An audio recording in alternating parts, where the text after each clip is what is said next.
I'd like to call this meeting to order and welcome everyone from the Ford Pinellas Board. Darden Rice is on her way, and so we're going to go ahead and begin. We have the board members here in the room. Some staff, presenters, and members of the public will be joining us via Zoom as well today. At this time, if those in the room would please stand for the invocation and the pledge.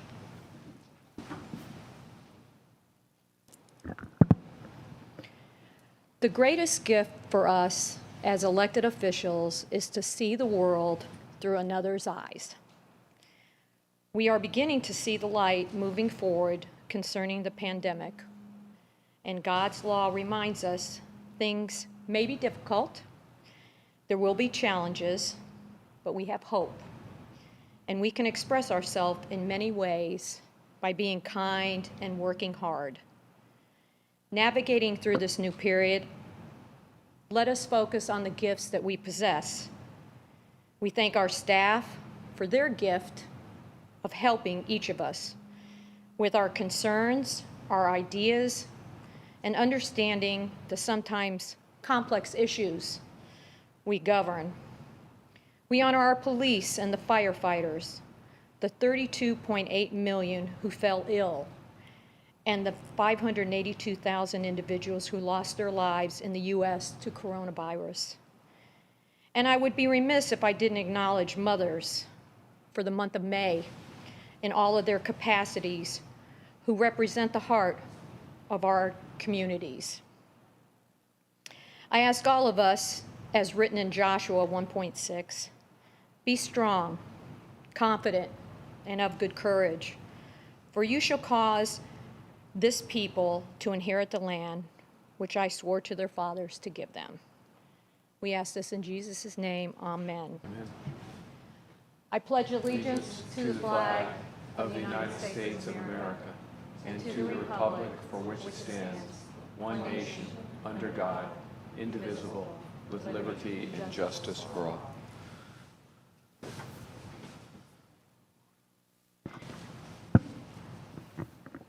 Our fearless leader has walked in. Yes.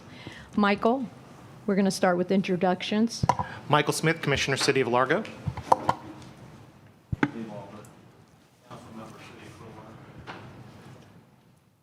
Pat Gerard, Pinellas County Commission. Bonnie Noble, council member for Kenna City. Julie Ward-Bajowski, Mayor of the Great City of Dunedin.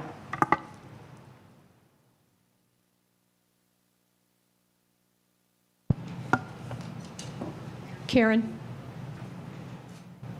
We're introducing. introduce. Sorry. No, you're fine. Karen Seal, Pinellas County Commissioner. I was getting my agenda all organized. That's okay. Vice Mayor Patty Reed, City of Pinellas Park. Councilmember Brandy Gabbard, City of St. Petersburg. Commissioner Cliff Mers, City of Safety Harbor, also representing the northern communities of Oldsmar, Tarpon Springs, and Safety Harbor. Dave Eggers, Pinellas County Commission. Darden Rice, City Council Member, City of St. Pete. And I'm Whit Blanton, Executive Director. Again, Cookie Kennedy, City of Indian Rocks Beach, representing all the beach communities. Okay. Thank you for starting things off, Vice Chair. Pardon me being a couple minutes late. Good afternoon, everyone. So before we move on with the agenda, we will have our process coordinator, Tina Jabwan, outline the procedures that will be followed for public comment today. Tina, go ahead. Good afternoon, everyone. I'll take the next few minutes to review the process that has been devised for this meeting. There will be a technology moderator and a process coordinator for this meeting who will be tasked with facilitating both the in-person and Zoom portions of the meeting. The technology Tina, we can't hear you in Zoom. Oh my God, I have to go up there.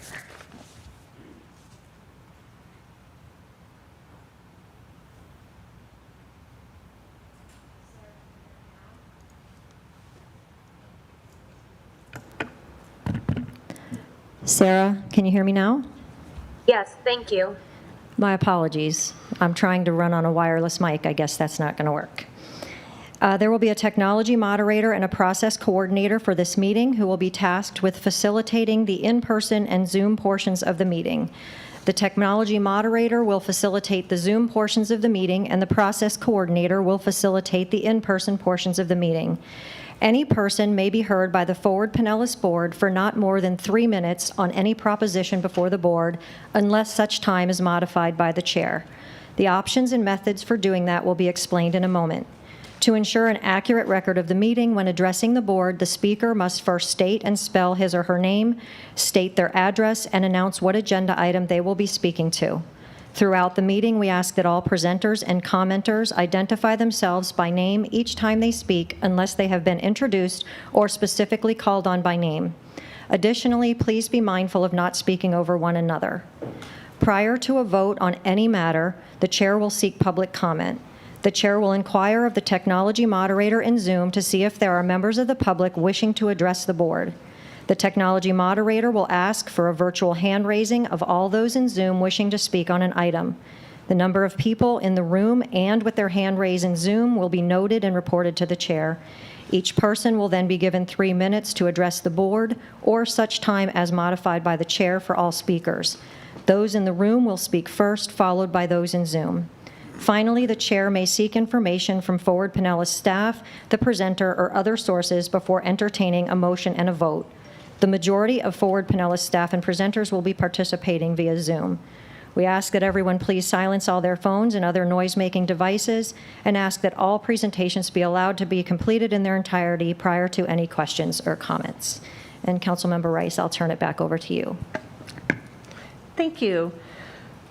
So this is section 3 of the agenda, citizens to be heard. If there's any citizens wishing to be heard on any items not already on the agenda for action by the board today, are there any, Tina, are there any members of the public who wish to speak today?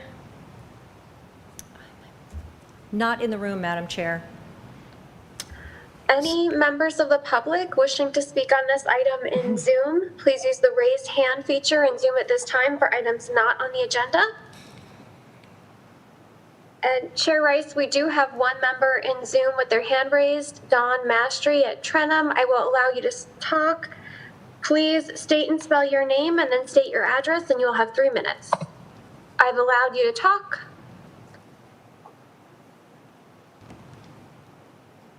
And you should be able to unmute yourself at this time. I want to speak to item 3A, not matters not on the agenda. Okay, thank you. We will ask for public comment at that time. I'm sorry, you said 6A? 3A. I represent the applicant on item 3A. Okay. There is no 3A. We have 6D. Well, the agenda I'm looking at Forward Pinellas. I represent the applicant on case number 20-16, City of St. Petersburg. That will be item 6D, and we will allow public comment at that time. I'm going to mute you and ask you to raise your hand at that time. Thank you.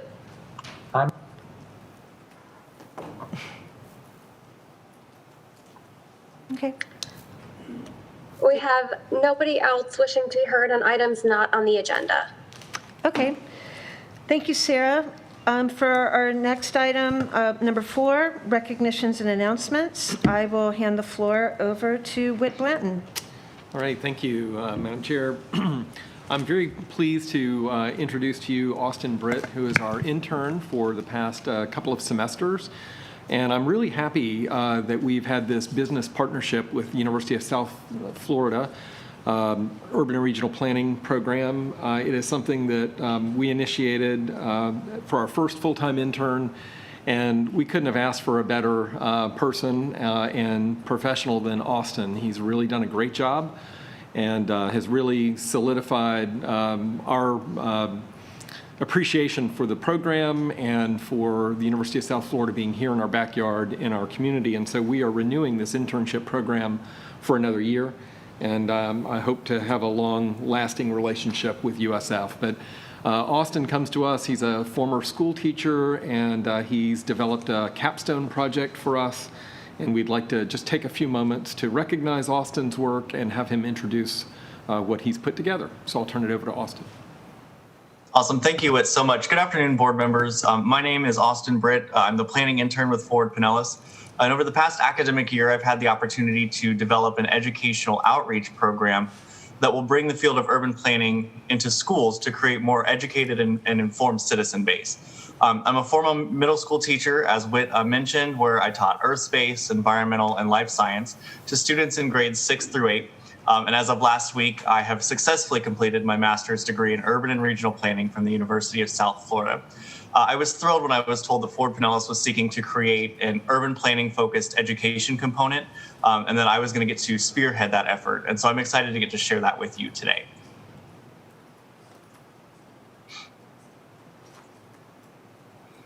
So this educational unit was designed to take one class period per week over a 9-week semester. And not only will this project teach students about urban planning, but it will also provide a review of the Florida Sunshine State Standards in a multidisciplinary setting. Students will use the knowledge that they've learned in their science, math, ELA, social studies, technology, and art classes to help the City of St. Pete redevelop the Tropicana Field site. Over the course of this unit, students will learn about land use, its impacts on the surrounding environment, transportation, as well as current issues facing planners in the field today. This includes topics such as housing, street design, public transportation, resilience, pedestrian and bike safety, as well as alternate mobility options. Both the teacher packet and a guiding PowerPoint presentation were created to make adoption of this unit easier for teachers that may not have any experience in planning. The teacher lesson plan document is 86 pages long and contains each module broken up with its student handouts and a step-by-step lesson plan to guide teachers through its implementation. At the end of this document is a list of Florida Sunshine State Standards that the unit is aligned to that will make adoption into the curriculum easier for both teachers and the school administration. Now, over the next couple slides, I'm going to briefly describe the activities used in each module to teach the content, all leading up to the final culminating project. So in Module 1, students will be learning about land use by color-coding a map of Eastlake High School to determine where the school board should construct a hypothetical food truck field. In Module 2, students will be broken into 6 groups, each assigned a different land use category, and they'll have to create a presentation to teach their fellow classmates about the assigned land use types, the types of buildings that are constructed on it, and why it's used in planning, as well as any effects that it might have on surrounding land uses. In Module 3, student groups will be moving around the classroom to different stations at which they must complete an activity to learn about transportation planning, planning for resilience in Pinellas County, missing middle and workforce housing, bike and pedestrian infrastructure, and mass transit and micromobility implementation. The final module of this unit sees students using all of the knowledge they've gained to address a request for proposals from the City of St. Pete to redevelop the Tropicana Field site. Students will use the RFP as well as notes from actual stakeholder meetings to come up with a redevelopment land use plan and presentation for the site. I am incredibly excited to get to present this to you today, and I hope that you are excited to hear about it. And this concludes my presentation, so I'm happy to take any questions you might have about the project now. Thank you, Austin. Do we have any questions? Comments? Well, this is very impressive. Thank you so much. Oh, I'm sorry, I didn't see you. Commissioner Smith. Thank you, Austin. This was very informative. Out of curiosity, have you, Whit or Austin, have you thought about maybe presenting this to the school board?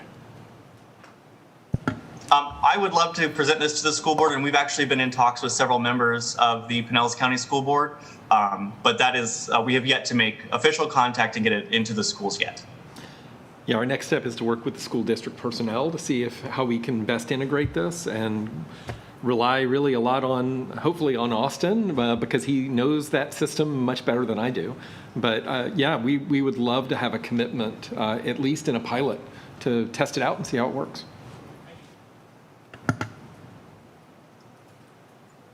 Well, thank you so much. Thank you for your time, your contribution, and the presentation, and we're going to look forward with continuing to work with you. So thank you so much. Thank you. All right, so we're going to move on to the consent agenda. Do any members wish to pull any items from the consent agenda to be handled individually? All right. Seeing none, Sarah, are there any members of the public in the room or in Zoom who wish to speak on the consent agenda? Any members of the public who wish to speak on the consent agenda and are in Zoom, please use the raise hand button in Zoom at this time. And if you're calling in on the phone, please press *9. We have no one wishing to speak on the consent agenda. Okay. Do I hear a motion to approve the consent agenda? Move to approve. Second. Okay. All in favor? Aye. Any opposed? No? Okay. Unanimous. Thank you very much. We'll move on to the next item. It's item 6A.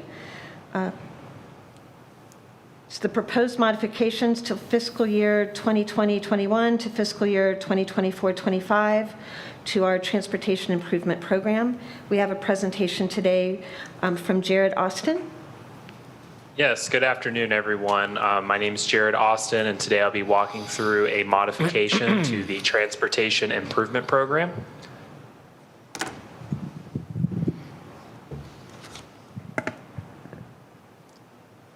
One moment.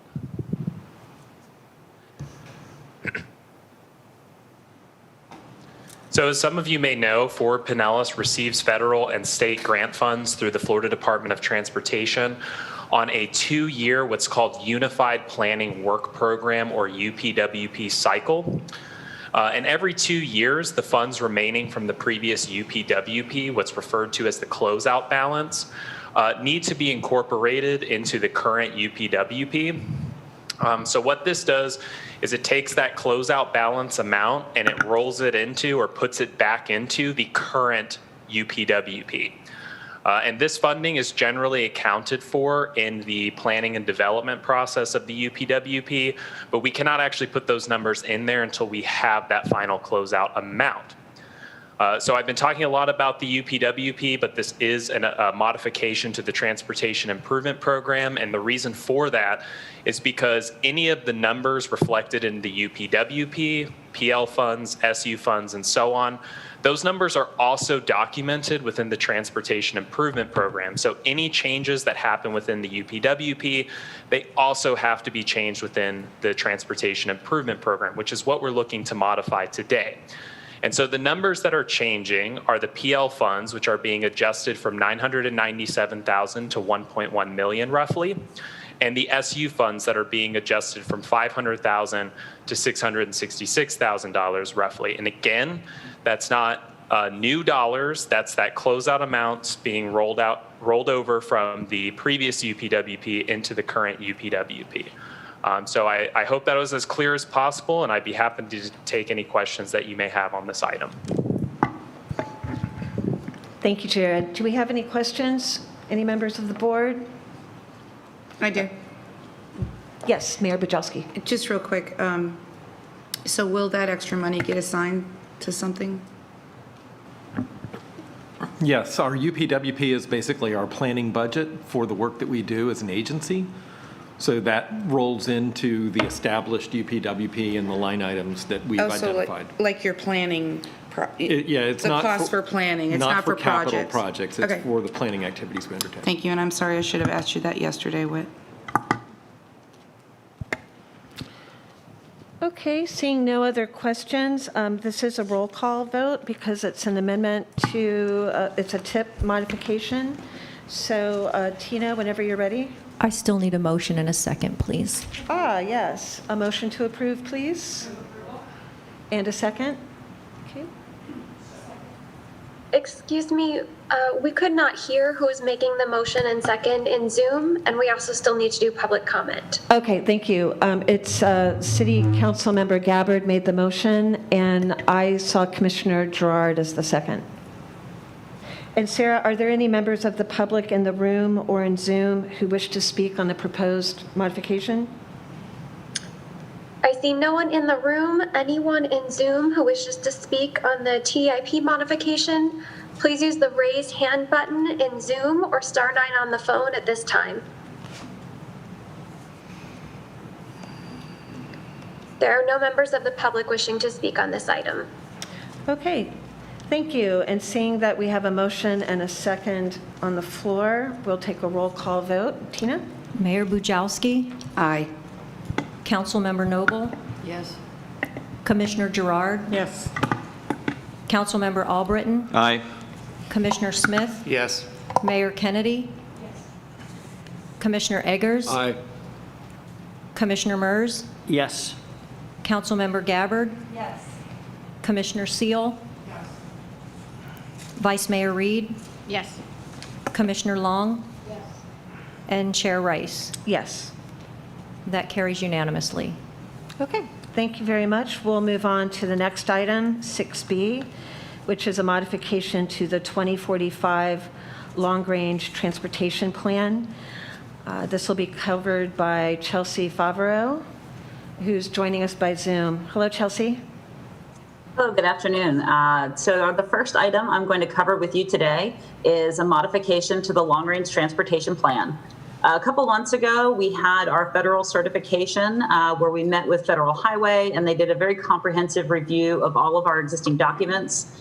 In the course of that review, they had a couple of comments that we needed to address in terms of the long-range transportation plan that we adopted late in 2019. The first comment was on Table 8-1. That is the first attachment in your packet. The projects that we listed on that table, those were projects that are included in the adopted Transportation Improvement Program at the time of plan adoption. While we had appended that Transportation Improvement Program, Federal Highway did request that we show the project costs for that table within the table on that page. So those were the modifications to that item. The second change that we're proposing to make was in Appendix C. In that appendix, we show all of the projects included in the long-range transportation plan, and we show both existing costs and the cost inflated to year of expenditure dollars. All of that information is still accurate, but the comment that we received was that a request that we show the breakdown based on project phase. So Federal Highway wanted to see the difference between project development and environment costs, right-of-way costs, and then construction costs.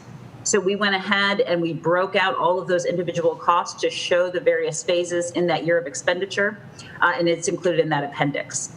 No project costs have changed. There's no new revenue, no new expenditures. Everything still remains the same in terms of cost feasibility for the plan. This is really just adding that additional level of detail to the tables to modify the LRTP. So that's what we have in front of you today. I'm happy to answer any questions, but we are looking for a recommendation of approval. Okay. Thank you, Chelsea. Do we have any questions or comments from the board? Okay. Seeing none, Sarah, do we have anyone in Zoom or in the room who wishes to speak to this item? I see no one in the room. Anyone in Zoom who wishes to speak on this item, please use the raise hand button in Zoom or press star 9 on your phone at this time.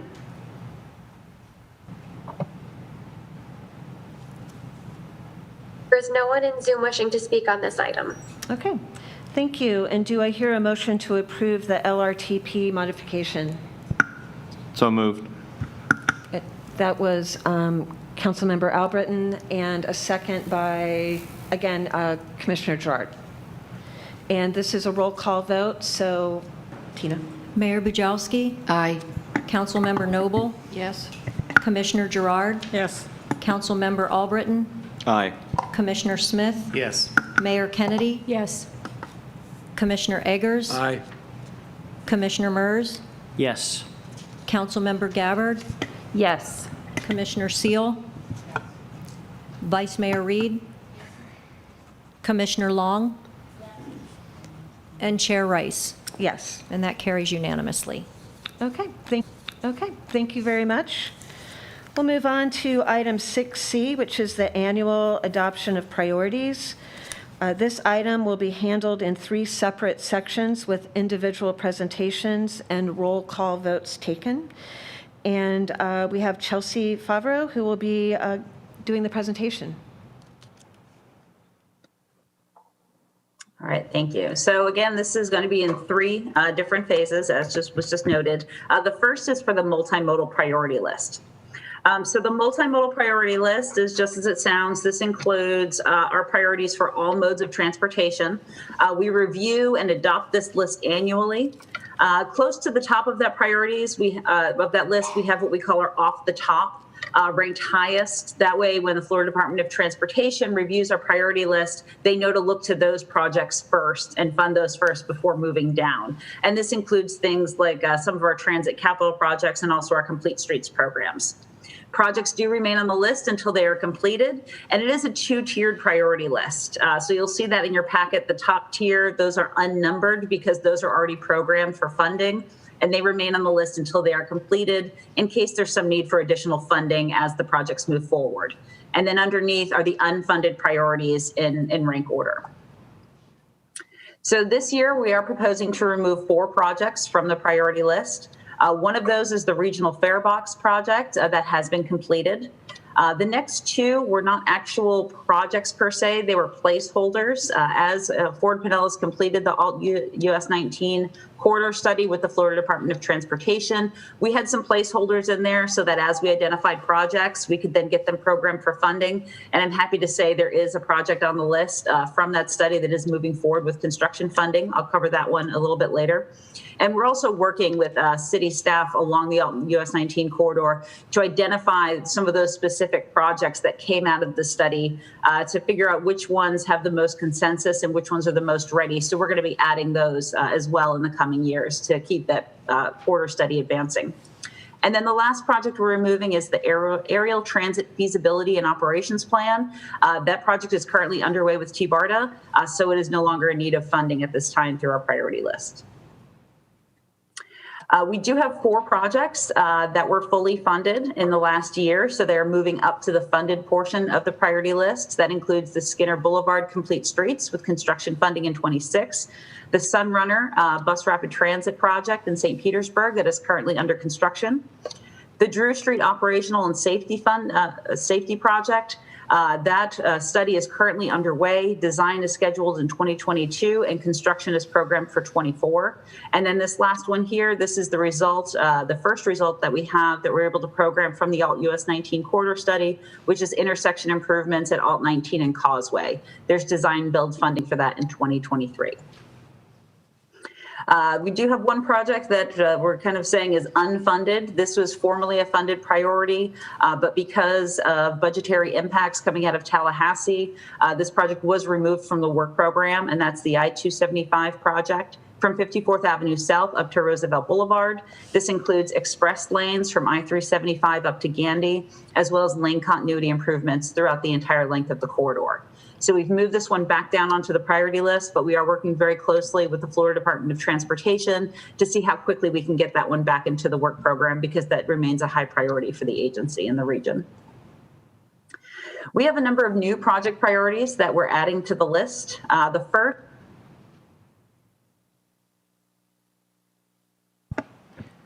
Chelsea, we can't hear you. Chelsea, we can't hear you.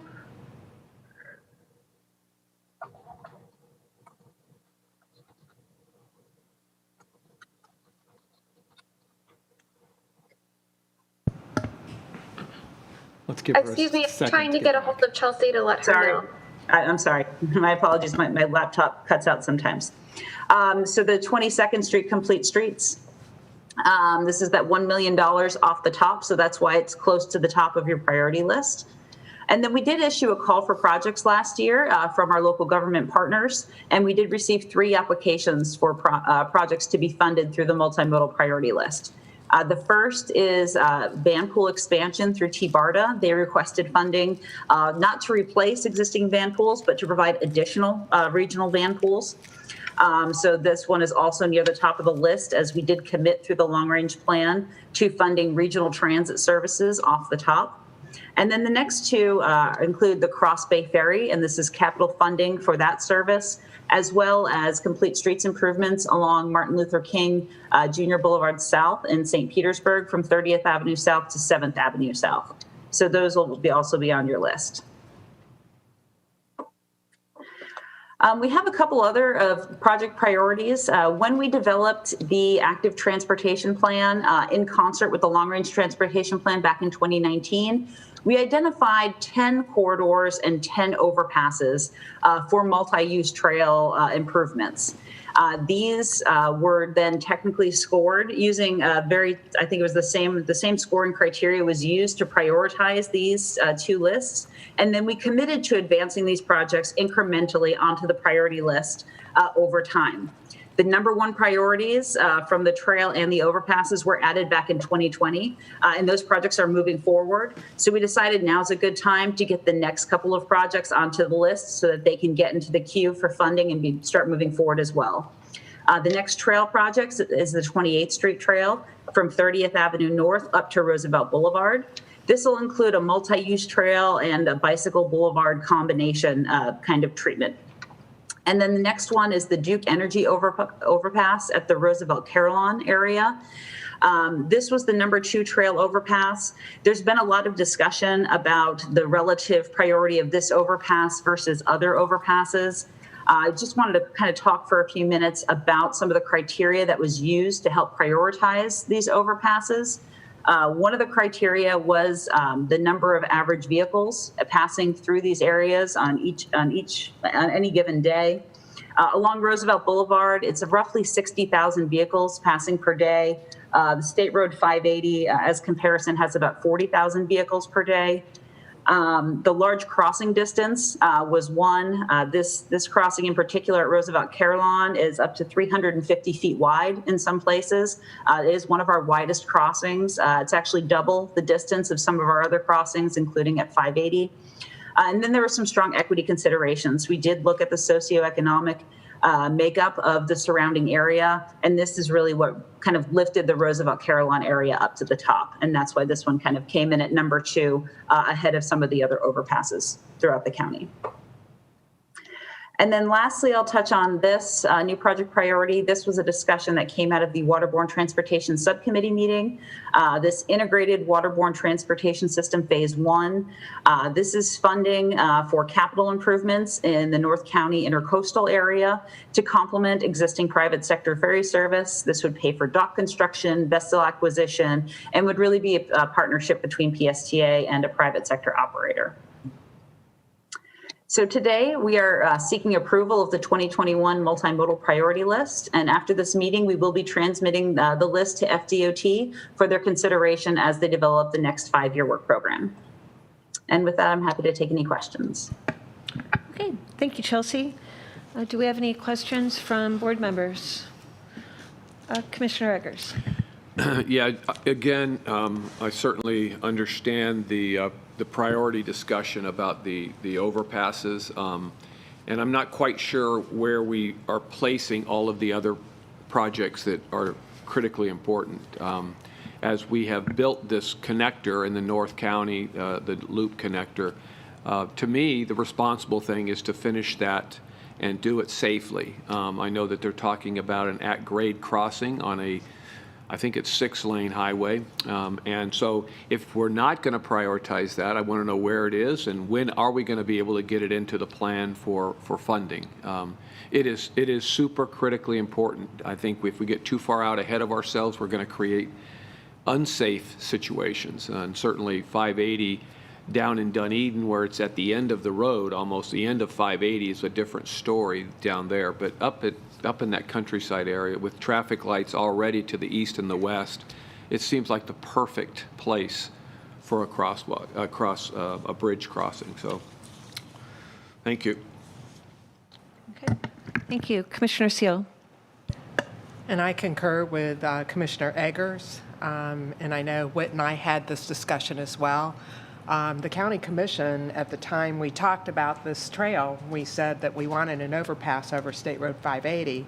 And as Commissioner Eggers mentioned, it's important that we complete the segment safely and do it in an orderly way rather than prioritizing something else that not even in the queue at the present time.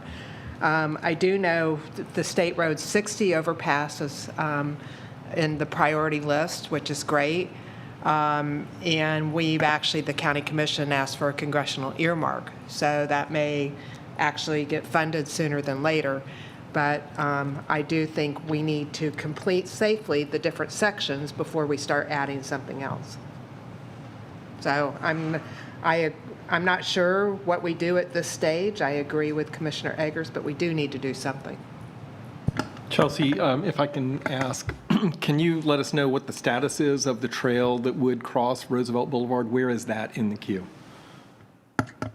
So the trail on the northeastern side is already there. It's already functional. The trail coming in from the other side, that's going to go with the 126th Avenue project. The project development and environment study is underway, and it is high up on our priority list. And we're actively seeking funding for that project through the FDOT work program at this time. So it's a partial trail that's complete now, and we're seeking funding for the completion of that trail. I also want to clarify that this is all part of the Pinellas Trail Loop, all of these segments. Right.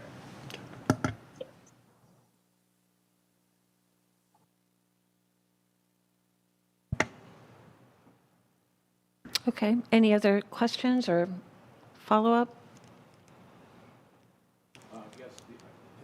I still guess I haven't heard where, I mean, I've heard about State Road 60. I've heard about this, that the one down on Roosevelt that hasn't been, the trail that hasn't been funded on the south side.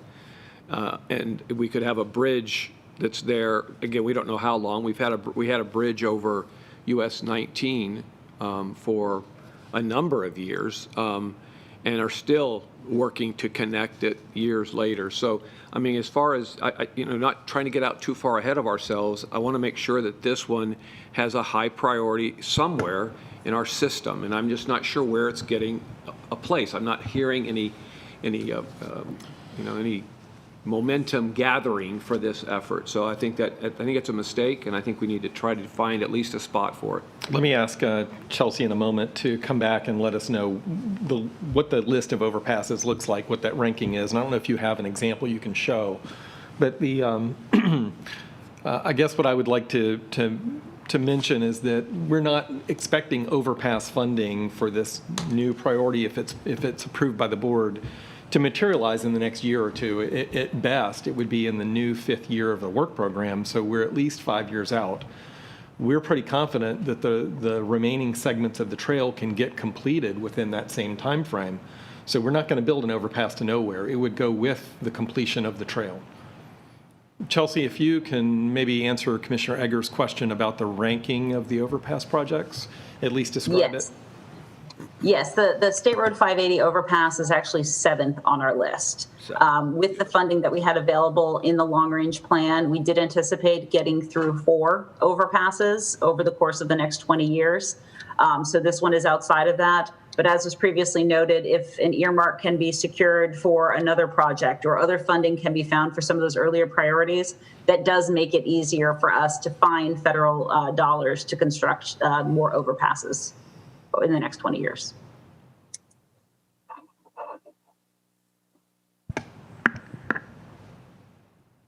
Commissioner Seal. I printed out the priority list, and I don't even see the State Road 580 overpass on it. So maybe you can point it out to me, please? In our active transportation plan, I'm looking we have under a separate listing.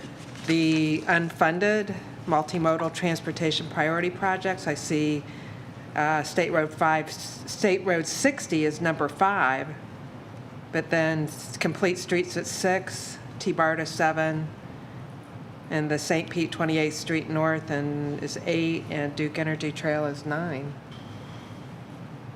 Yes, we have a separate priority list for active transportation plan projects because they were prioritized separately that we're using to feed into the multimodal priority list as we believe funding and timing is right.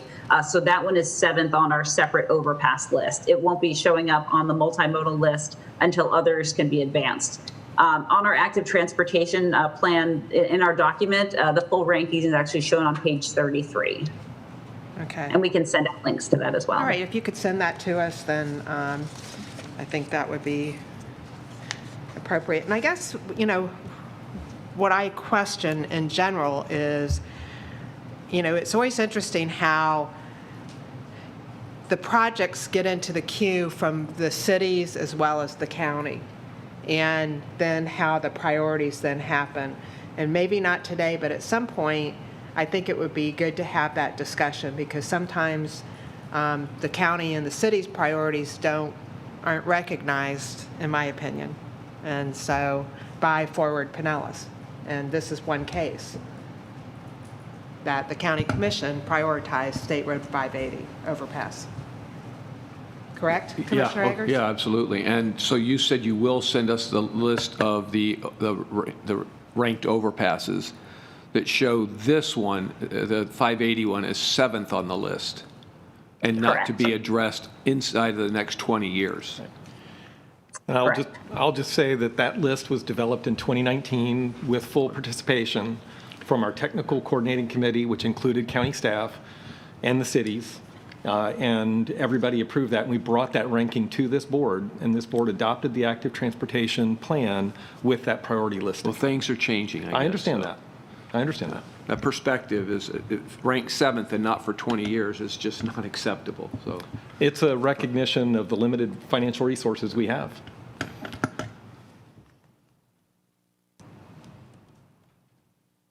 Nothing else. So is there another way forward? Do we go forward with a motion and come back and address this later? Or do we? We need to adopt the priorities this year. We can certainly come back and address this particular issue at the board's pleasure. I'm certainly happy to have that conversation. I think the other thing I'd like to mention is that there's a lot of unknowns about federal transportation funding right now. And I think there's an opportunity for us to revisit the priority list when those issues get worked out with the reauthorization of the federal surface transportation funds. We should have that answer, I would think, by September 30th. And that's when the authorization expires. And if we wanted to establish a different priority for transportation funding to where we say, you know what, 4 overpasses in 20 years is not acceptable, we want to fund a whole lot more, well, then this board can certainly help us figure out what other projects on the priority list do we want to defer, or maybe there's some additional federal funding that'll come down that will allow us to get through our priorities more quickly. Or maybe there'll be a change in local funding that we can tap into that can accelerate projects that are county priorities. But unfortunately, we're dealing with a very limited set of resources, and we're spending, $100 million on an interchange on US 19. We're spending a lot of money on replacing PSTA buses. We have a lot of needs spread throughout the county, and we're trying to be judicious about that. But it's a conversation I certainly welcome. I guess I'll just sum up. We need a motion on the priority list, so we have to adopt it either this month. I don't think we can wait one more month. But, if you wanted to, we could come back and amend the priority list next year if there's a change in philosophy. We won't know until sometime next year when, what will be in the next work program for DOT. Move approval. Okay. Commissioner Long? Yes. Thank you, Madam Chair. I wanted to point out that between all the different revenue sources that we keep on exploring, I think the future is very bright for our transportation needs, especially given the priorities of the current administration. And I know from my perspective, it's better to have this list on here so we actually know what our needs are, and even add to it as we move along through the year, depending on how things change. And then reassess a little later on when we actually have a roadmap for where we're going with transportation funding, which we will be having a conversation about relatively soon. Right, Commissioner? So yes. Mayor Bujalski?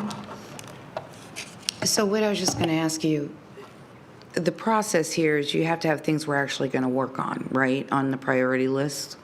That's how so you might have other lists other places, but this is the list of what your team is working on and focusing on, right? So part of the problem is we don't know, as you just said, Commissioner Long, we know that there is extra infrastructure funding in the current, all the different acts that have just done, right? And then we know that there is a possible infrastructure bill being worked on at the federal level. I wonder if it wouldn't be worthwhile leaving it on the list as unfunded, knowing that might happen. You know, knowing we might get extra infrastructure dollars to be able to move some things up. I don't know, I'm looking for a compromise here because I understand the importance of it. And I also understand your point. You're saying it's worse at this other location. Well, I guess you're right that there are a lot of unknowns about how the federal funds will shift and what they will emphasize. If you look at the administration's proposal, there is a lot more money than has historically been in their proposal for things like safety projects, for trail projects, for transit projects. It's definitely a different shift in focus. On the other hand, we don't know that that's going to make its way through Congress in that fashion. So there's a lot of horse trading and debating that's going to have to happen for the next several months. We can certainly, with this board's discretion, add another overpass project to the priority list, on the unfunded list, if that's something you would like to do.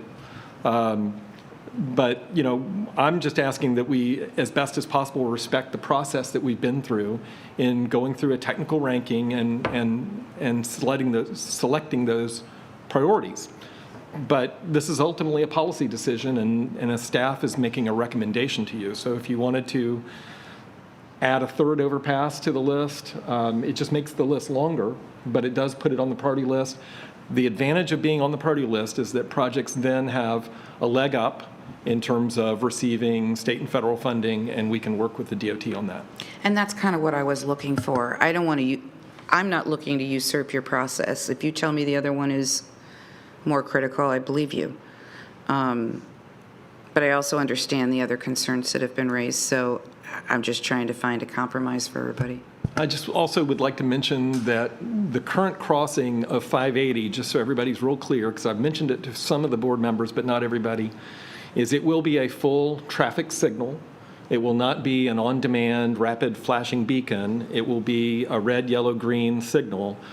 The adjacent traffic signals on 580 are about 1,000 feet away on either side. They will be coordinated, and the east-west movements, as I understand it, will be stopped when the north-south movement of the trail crossing will be green, which will minimize conflicts. That's the recommendation that the county staff has put forward and is built into the design. We can open that and see how it's operating, monitor it, but that's a safer crossing than we have on most of the trail segments today. Well, I'll look to the several commissioners that had the issue and let them determine what they would like to propose. I think it's very appropriate. If we're going to tout the trail, as Pinellas County is one of our finest assets, and I think it really is, maybe aside from the beaches, that we need to really prioritize it in many ways. And so if it means that 5, 6, and 7 all need to get on this list, then so be it. For 7 to get on this list, it means it would have to jump over 5 and 6. And again, not trying to get past the process, but I do think that they need to be on here. They need to be worked on, and they need to be a priority of this group and your staff to see if we can get funding. So, however we do that, if we can add those 3 on here at the end. Lump them together. However, I think it's important that they're on the list. So, and then revisit it from time to time as funding alternatives come available. But I just think it's not here. You can see how we're losing it in the discussion. So unless we bring it up right now and then it's gone again. So if we could do that, I think that would at least keep it centered, in our focus. And I concur. I think you could actually make it project number 6 after the Pinellas County Duke Energy Trail overpass at State Road 60, and either lump it in there or put it as number 6 and put State Road 580 I just go back to an equity issue in policy, which was, I've mentioned this before, but years ago, it was requested by the city of St. Petersburg to put an overpass on by Gibbs High School. And we honored that request, and we actually paid for it through the county. And so I'm asking that this is an equity issue as well and a safety issue as well. And I believe it's fair. Agreed. At the time, I said I would bring this up in the future. Whit, I have a question. Now that earmarks are back, it seems reasonable that we could include this project on a different list. It's unfunded, but put it on the list where it's still easier to find, where it won't be forgotten, where we can, make sure that, it is a priority that we're looking at. It seems like a pretty reasonable accommodation to make, but I'm wondering if, because of earmarks, is it also helpful to be a little more clear about the projects that we would eventually like funded? Because, if our, the government relations team representing us on the federal level could have some easy place to go to and look, then as money becomes available, they would be able to have, a full list. Well, I know the Florida Department of Transportation is compiling a list of potential stimulus or infrastructure funded projects. So for instance, we do not have the Dunedin Causeway bridges on our priority list, but that is a project along with the San Martin Bridge and the Beckett Bridge that they've got on a list that they will work with the federal government on trying to fund if those monies become available. So we could certainly work with the Department of Transportation to see if we could get this overpass on that same list. I don't think that's any heavy lift. And, again, I think if this board wanted to make a policy decision and make that part of your motion to add it to the priority list, we'll honor that. I believe you had Commissioner Gabbard. So I made a motion to approve. I didn't get a second yet. So I just wanted to understand. I mean, Chelsea very clearly said that there is another list. It's not like these projects are just falling off. They're on a list. They're being monitored. We'll move them forward as we have funding to do so. Number 5 and 6, I don't think should be thrown to the side because a few of us think that number 7 is more important. I think 5 and 6 deserve to have their level of conversation as well if we're talking about things that are unfunded.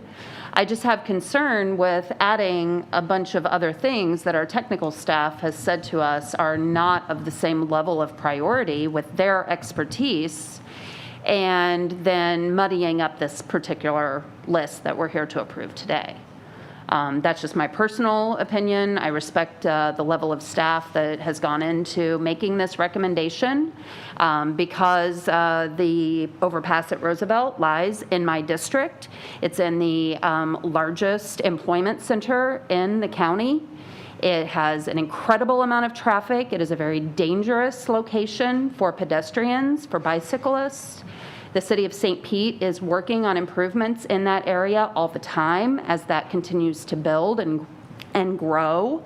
And so I see an incredible level of need for that particular overpass. And while I'm not saying that the countryside overpass is not important as well, and completing the trail is not important, I think our staff has done an amazing job of evaluating these and prioritizing them. And so for me, as the maker of the motion, I would like to leave the list as presented, knowing that there is another list we are still working on to put things forward as we have funding. Thank you. Okay, we have a seconder is Commissioner Long. Can I ask a question? Make one final point and then I'm done. Commissioner Seal. I was just going to ask, actually. I'm sorry, Oh, sorry. I called on Commissioner Seal. I did not hear you, I'm sorry. But the point of the matter is that when they look for funding priorities, they look at this list first. They don't go to page, whatever, 33, and look to see where the overpasses are as far as the priority. They looked at our funded and our unfunded priority list. And I agree with you that the Carolina is important, but it's not under construction yet. This is under construction, and we're basically putting in, we should have done State Road 60 years ago.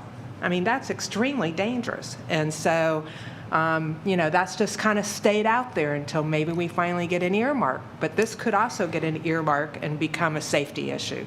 So when it's under construction and it's in place, it needs to be prioritized. So I will not be able to support the motion. Mayor Bajowski? I was just going to ask whoever from the county or WIT, the list that has the bridges on it, what list is that? So we adopted an active transportation plan, and unlike our previous bicycle pedestrian master plan, which had no priorities but just a bunch of projects, we initiated this effort by saying we wanted a prioritized list of active transportation, bicycle and pedestrian infrastructure for Pinellas County. And the priority has always been to complete the loop. The Pinellas Trail Loop is the county priority, and county with a little c. Everybody agrees. And so that active transportation plan came up with a methodology that we worked with our advisory committees, our local government staff, our citizens, our bicycle pedestrian committee to develop. And they reviewed it and they recommended approval, and this board adopted it. So it is a living document that we continue to consult every year that we identify opportunities to add projects to the multimodal priority list. And we also had a call for projects this past year for the first time ever, and invited local governments to say, if something's a priority in your community, please apply and submit a project. We did not include active transportation projects on that call because we had the priority list that we had already worked through that process. So we left that out of that call for projects. But we certainly would welcome, any local government saying something is a priority and communicating that to us, and then we will work with you to try and do that. Okay, so I'm sorry, I didn't get an answer to my question. That was all very interesting information. It's the active transportation plan, which is on our website. Right, yeah. Yeah. We have the link. Mm-hmm. The list you were just referring to, you're talking about the one we're talking about right here? That's in Okay, I'm asking. The overpass list is in the active Right, transportation. and I'm asking, you mentioned there's another list that you're working with FDOT on yes. with the bridges on it. Right. What list is that? I have not seen that list. That is a list that we have talked with the department about, and they have suggested that they are compiling a list. And Okay, so it's not our list, it's their list that they've been working with you that they are on. working with us and with the local governments to make sure that things that aren't funded are on that list. All right, I was going to try to go down the road of maybe getting it on that list, but that's not our list. We so- certainly, we can certainly suggest that to them, and we'll do so. Okay, thank you. Commissioner Seal? I'm sorry to belabor this, but I do want to point out that the county, because we were asked for earmarks requests, we consulted with some of the other cities to see what was important, not only from a county perspective, but a city perspective. And so we did put in a request for the Dunedin Causeway. And so that is part of the earmark list, along with the State Road 680 overpass and other things. So we will make sure that we get that information out to you all so that you all can see what we requested and support those requests. And thank you. I was just thinking that maybe that might have been a list to put this other 580 overpass thing on. That's why I was trying to get more clear as to what it is, but it's really two different things. We're done doing the earmark Yeah, it's request. two different We things. can't add anything else at this point. The only Right. place where you can prioritize the State Road 580 is on this multimodal. Gotcha. That's what I was trying to get clarification on. Okay. Okay, well. Thank you. I support done. adding it to the list, just saying if it's unfunded, I mean. Thank you. We have a motion and a second on the floor, and this will be a roll call vote. But before we do that, we'll take public comment. Sarah, do we have anyone wishing to address the board in Zoom or in the room? We have no one in the room. Anyone in Zoom wishing to address the board on this item, please use the raise hand feature in Zoom or *9 on the phone at this time. We have no one wishing to speak on this item. Okay, thank you. And Tina, whenever you're ready, we'll do the roll call vote. Mayor Bujowski? Nay. Councilmember Noble? Yes. Commissioner Gerard? No. Councilmember Albritton? Aye. Commissioner Smith? No. Mayor Kennedy? Mayor Kennedy, we can't hear you. Can you turn your mic on?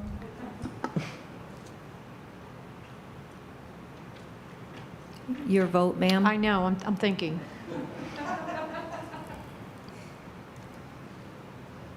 I'm going to say yes. Commissioner Eggers? No.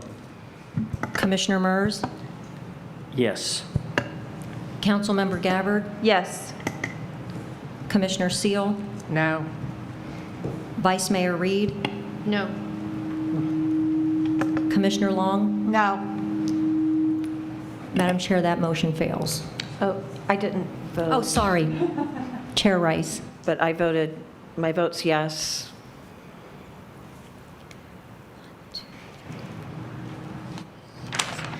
It's 7-6. The noes have it. So I would like to make a motion to add it to the list unfunded. Second. I'm sorry, was that you, Commissioner Smith? Yes. And could we, I want to make sure that the motion, that it's correct, that staff understands exactly what we're asking them to do. I would like to add the State Road 580 overpass to the list unfunded. To the unfunded list. Commissioner Smith second that. And that's seconded by Commissioner Smith. Okay, I'll recognize Councilmember Gabbard, then Commissioner Eggers. Chelsea, could you please clarify for us what items 5 and 6 are on the overpass list? Since we're speaking specifically to item 7 now? Absolutely. So actually, only overpasses 1 and 2 are on your adopted priority list. That's State Road 60, and then the second one is proposed to add being added today. That's the Roosevelt Boulevard Carillon. Number 3 is the Duke Energy crossing at 4th Street Gandy Boulevard. Number 4 is the crossing on Drew Street. Number 5 is the crossing along Sunset Point Road. And number 6 is the crossing where it crosses I-275 in the Roosevelt area as well. And then 580 is number 7. So may I ask, Madam Chair, the motion is to just add number 7 then to the unfunded list and ignore all the others? No, I'm not ignoring them. Well, I'm not ignoring them. Okay. Okay, thank you. We're going to go to Commissioner Eggers. so I thought the first 4 were. Let me clarify. We had funding set aside in our long-range plan for 4 overpasses. I don't expect you all to remember this. I remember it vividly. When we adopted our long-range plan, we put money in buckets based on the anticipated revenues through 2045. It's not real money. It's projected money. And we tried to follow what the public told us they wanted to spend money on. So we identified a set aside, and I forget, was it $60 million or something for bike ped projects in total? Is that about right? About $62 million. About $62 yes. million over that lifespan for active transportation projects. Of that, we figured we could fund roughly 4 overpasses, which the Harn Boulevard overpass, by the way, that's about to be under construction, we estimated at $5.5 million. It's coming in at about $7.5 million to cross US 19. So you're talking about $7 million per overpass. So we've got money for about 4 of them over that lifetime of that 20-year horizon. So for clarification, again, sorry about that, is 5 and 6, and that was going to be my question as well, is putting 5, 6, and 7 on there. But what was 5 and 6 again, please, on that list that you did? Number 5 was the crossing at Sunset Point Road. And number 6. Where on Sunset Point are we talking about? You're talking about a bridge over Sunset Point? On this one, it's currently a mid-block crossing, and enhanced crossings were proposed. Okay, not a bridge. That hasn't been determined yet. Okay, I just don't know where that we're talking about putting a bridge on Sunset Point. That was, you're talking about at that right there behind the mall? To the west of to the US west of 19. Okay, so a bridge there has a higher priority than 580? Is that what we're saying? The enhanced crossing, Chelsea, you need to confirm, is that an overpass or not? I thought we were talking about the list of overpass projects. Yeah, that's what I thought too. It says the current condition is enhanced crossing, so I'm sorry, it would be an overpass, and it did score higher technically than the other ones. And 6 was where? Where the Duke Energy Trail crosses I-275 in the Carillon area. 275, okay. Now, I certainly have no problem adding 5, 6, and 7 to the list. I mean, I think, without splitting hairs today over each of them, if we're going to add them, I think the 3 of them would be appropriate to add.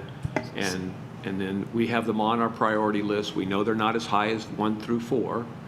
And you have different types that are available that somebody can, if they say, well, it's not going to be a bridge at Sunset Point, but we have a little bit of funding, we can, we have things that we can slot in there. And that way we're not circumventing your 5, 6, the priority that you have. I tell you what, I think there's a little bit of confusion, and it is a confusing topic. My understanding is we have 2 overpasses that we're currently talking about for the priority list. One is the Duke Energy Trail crossing at Gulf to Bay, State Road 60, which is right now you cross at a traffic signal. The second one that we're talking about is this Roosevelt 28th Street crossing. 3, 4, and 5, and 6, and 7 are not on the list. We had money for 4, but we only have 2 right now that are on the priority list, or that we're thinking of adding to the priority list. So if you wanted to add all these missing overpasses to get to 580, you're adding 3, 4, 5, 6, and 7 to the tune of about $30 million is my guess. Now, what we can do, and what I think would be a good step, is for us to go back at a technical level, talk with our staff and say, do we ever anticipate an overpass at Sunset Point Road and the Duke Energy Trail? And if we never expect that to be an overpass, then let's not worry about that. But I'm sort of questioning if that would ever be an overpass. But that's what this active transportation plan shows. So let's go ahead, and I think the motion is to add 580 to the list. We're not going to get any funding in the next year, I don't think, but it does what you all want it to do. It gets it on a list and it gives it a leg up for funding. And then we can come back, and between now and the next time we adopt the priority list, we can revisit those assumptions about what's an overpass or not, and clean up that list and put a little more focus on it. And I think maybe that'll clarify things, because I'm sensing that we need a little bit more discussion about that. Okay. Does that seem reasonable? Yeah, it does. Yes. And I think that's consistent with Mayor Bajowski's motion, which is to add number 7, and we're not forgetting about 3, 4, 5, and 6 if we do it this way.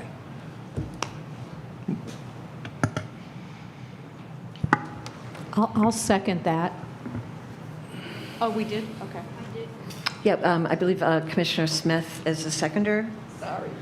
So we have a motion on the floor to add number 7 to the list. And Tina, when you're ready to do the roll call, please. I'm sorry, my mic's out again.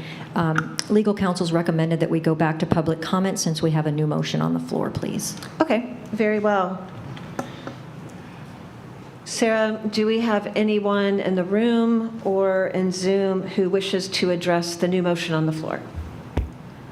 I see no one in the room wishing to speak on this item. If anyone in the room does wish to speak on this item, please complete the sign-in form or let Maria and Tina know.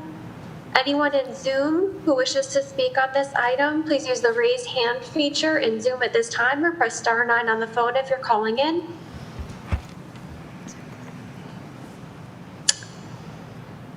And hearing nothing from Maria or Tina or the support sheet, I see no one in the room or in Zoom wishing to speak on this item. Okay, thank you, Sarah. So Tina, now we'll do the roll call vote, please. Mayor Bujowski? Aye. Councilmember Noble? Yes. Commissioner Gerard? Yes. Councilmember Albritton? Aye. Commissioner Smith? Yes. Mayor Kennedy? Yes. Commissioner Eggers? Aye. Commissioner Mers? Yes. Councilmember Gabbard? No. Commissioner Seal? Vice Mayor Reed? Yes. Commissioner Long? Yes. And Chair Rice? Yes. And that motion passes. Okay. Thank you all. I appreciate the conversation and the passion for this issue.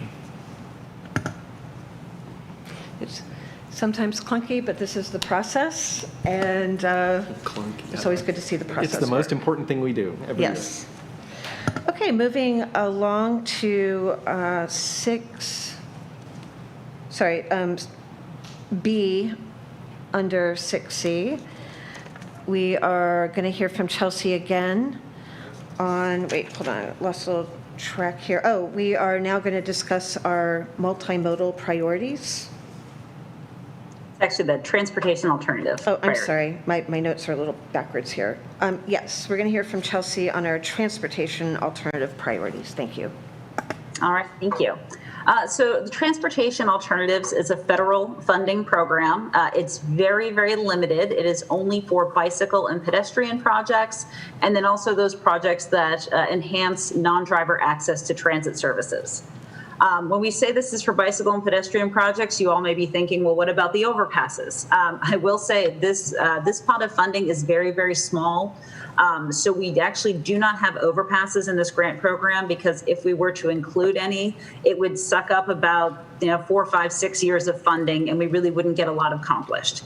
So this grant program is really just for those lower dollar amounts, small trail segments, sidewalk gaps, projects like that our local governments apply for the funding for to help them complete the network. In terms of updates for this year, this is another priority list that we do address each year. We are removing 7 projects from the list because we've been very successful with this program in Pinellas County, and those projects have since been completed. So we're very, very happy about that and the partnership with FDOT to get those done. We did receive full funding for a new, one of our projects that we prioritized last year, and that's 28th Street from the Pinellas Trail up to 1st Avenue North in St. Petersburg. And then we did also receive design funding for a segment of Central Avenue between 34th and 31st Streets, also in St. Petersburg. When it comes time to add new projects, this is a process that we started 2 years ago. Last summer, we issued a call for projects, and we request that the minimum project amount be $300,000. Maximum amount is only $2 million. We do limit submittals to 2 per jurisdiction.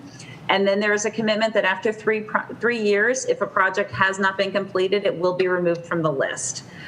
This is because in years past, we had a very, very lengthy priority list. And by the time we got to some of the lower priorities, either the local government had already completed the project on their own, or things changed and they didn't even want the project anymore. So for this priority list, you'll notice that the unfunded is quite a bit shorter. That is because, again, much smaller pot of money. And some of these types of projects kind of need to be completed much more quickly. So that's why you'll notice that. We are proposing to add 4 new projects to the list. These were all applications that were received last year in the call for projects.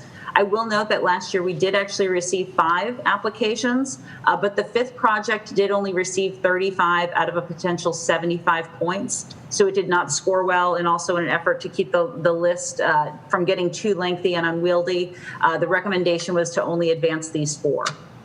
This includes a trail facility along 118th Avenue North in Pinellas Park. Also 28th Street in St. Petersburg. This is another trail segment at the southern end of the corridor, closer to Central Avenue. 46th Street North in Lellman. This is to complete sidewalk gaps throughout the Lellman community along that corridor. And then 62nd Avenue South in St. Petersburg. Again, this is for a multi-use corridor along the northern side of that roadway between MLK and 16th Streets. So again, possible 75 points were available, and we are proposing to add them in this order from, as has been previously mentioned, equity considerations. Last year, St. Petersburg was the only city to submit applications, so all the projects that we added last year were from the city of St. Petersburg. And those are, as we noted, moving forward nicely. So because of that, since St. Petersburg and Pinellas Park, for example, both received 65 points for their projects, we are proposing to add the Pinellas Park project above St. Petersburg, same with numbers 3 and 4. So we're looking to add these projects to the end of the priority list in this order. This was approved by the committees earlier this year, and we also brought this to the board in January for discussion. So nothing has changed since that time. So today we're seeking approval of the Transportation Alternatives Priority List, and after this meeting, we will be transmitting these projects to FDOT for consideration as they develop the next 5-year work program. And with that, I'm happy to take any questions. Okay, thank you, Chelsea. Do we have any questions from the board about the transportation alternatives priorities? Move approval. Okay, we have a motion for approval. Second. And a second from Mayor Bujowski. Sarah, do we have anyone either in Zoom or in the room who wishes to speak to this item? I see no one in the room wishing to speak on this item. Anyone in Zoom wishing to speak on this item, please use the raise hand button in Zoom at this time or press *9 on the phone if you're calling in. There's no one wishing to speak on this item. Okay, thank you. Tina, whenever you're ready, we'll take a roll call vote. Mayor Bujowski? Aye. Councilmember Noble? Yes. Commissioner Gerard? Yes. Councilmember Albritton? Aye. Commissioner Smith? Yes. Mayor Kennedy? Yes. Commissioner Eggers? Aye. Commissioner Mers? Yes. Councilmember Gabbard? Yes. Commissioner Seal? Yes. Vice Mayor Reed? Yes. Commissioner Long? Yes. And Chair Rice? Yes. That carries unanimously. Okay. Thank you. And next, Chelsea will continue with the third and last item of regional transportation priorities.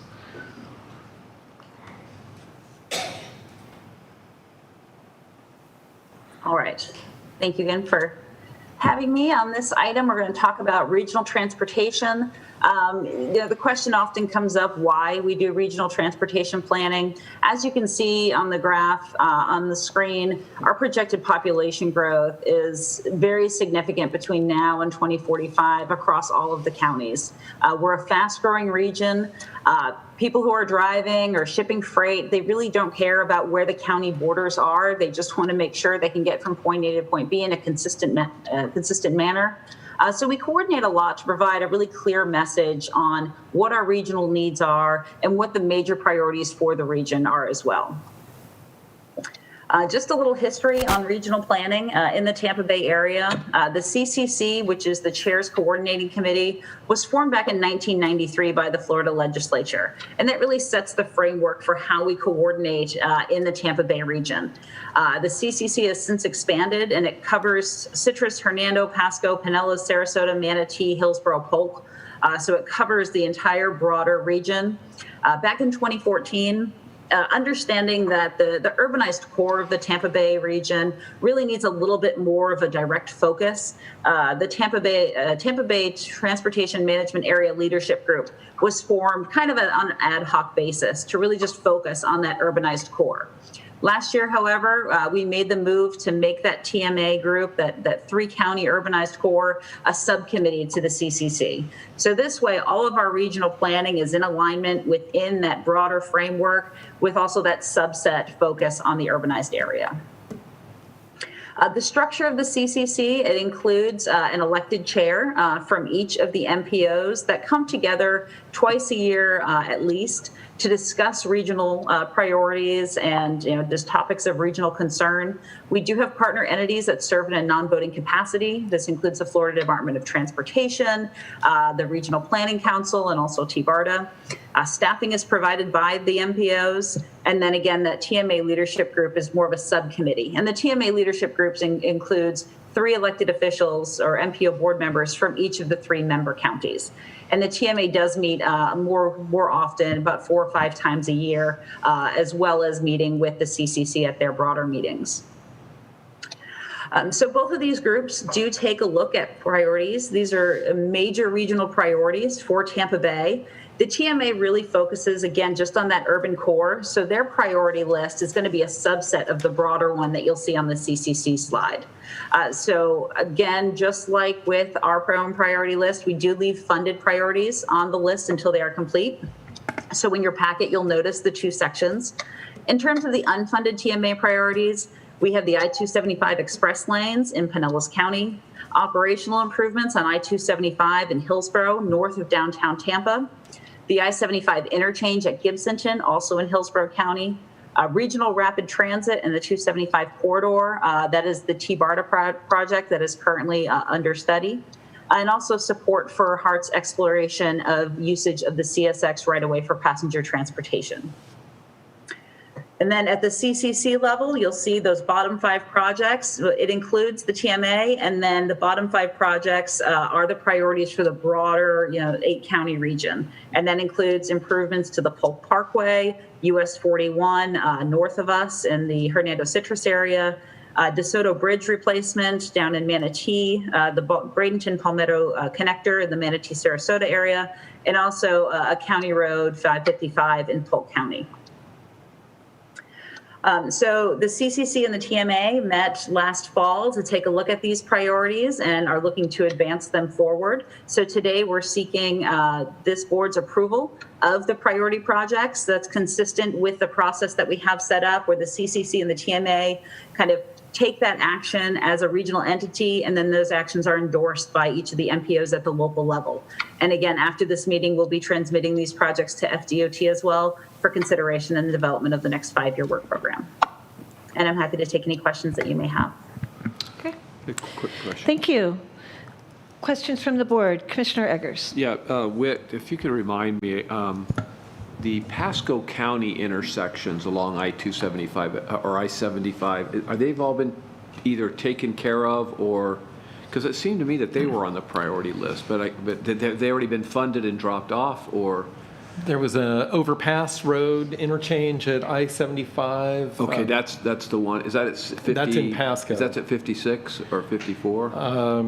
Overpass is at, I believe it's at I-75, or is it I-275, Chelsea? That's I-75 north of State Road 56. That was a former priority, and last year FDOT did find full funding for the project, so that one did advance to the funded portion and is no longer on the priority list for funding. Okay, thanks, Chelsea. That's what I wanted to know. Appreciate it.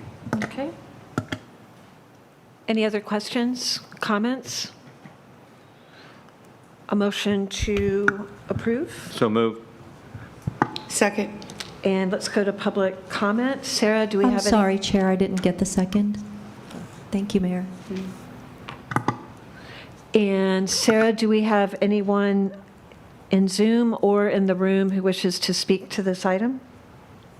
There is no one in the room wishing to speak on this item. Anyone in Zoom wishing to speak on this item, please use the raised hand button in Zoom at this time, or press star 9 on the phone if you're calling in.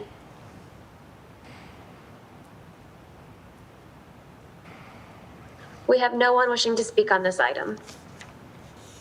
Okay, thank you. Tina, whenever you're ready, we'll do the roll call vote, please. Mayor Bujalski? Aye. Councilmember Noble? Yes. Commissioner Gerard? Yes. Councilmember Albritton? Aye. Commissioner Smith? Yes. Mayor Kennedy? Yes. Commissioner Eggers? Aye. Commissioner Mers? Yes. Councilmember Gabbard? Yes. Commissioner Seal? Yes. Vice Mayor Reed? Yes. Commissioner Long? Yes. Chair Rice? Yes. And that passes unanimously. Thank you very much.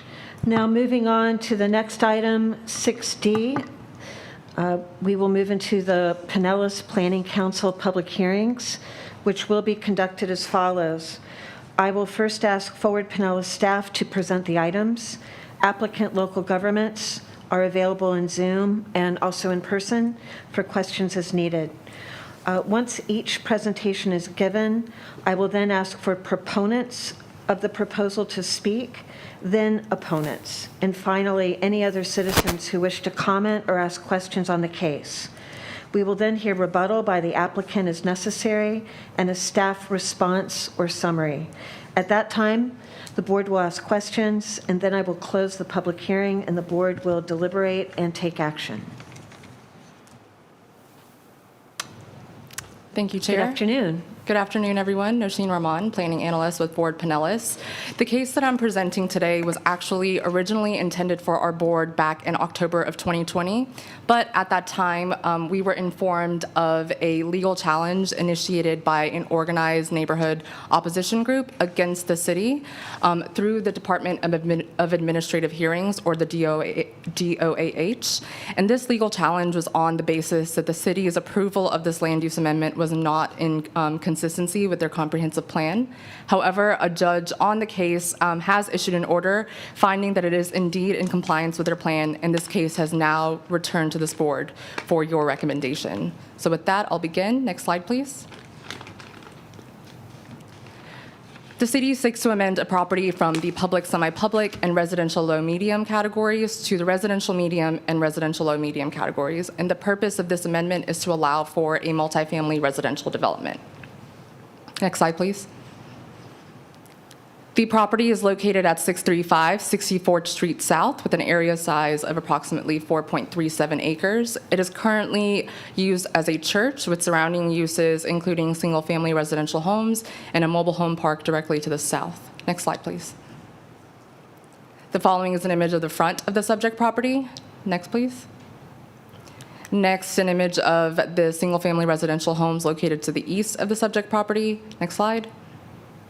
And lastly, an image of the mobile home park located directly to the south of the subject property. Next slide, please. The map in front of you portrays the current countywide plan map categories of public, semi-public, and residential low-medium with the permitted uses and density and intensity standards for the public, semi-public category. Next slide.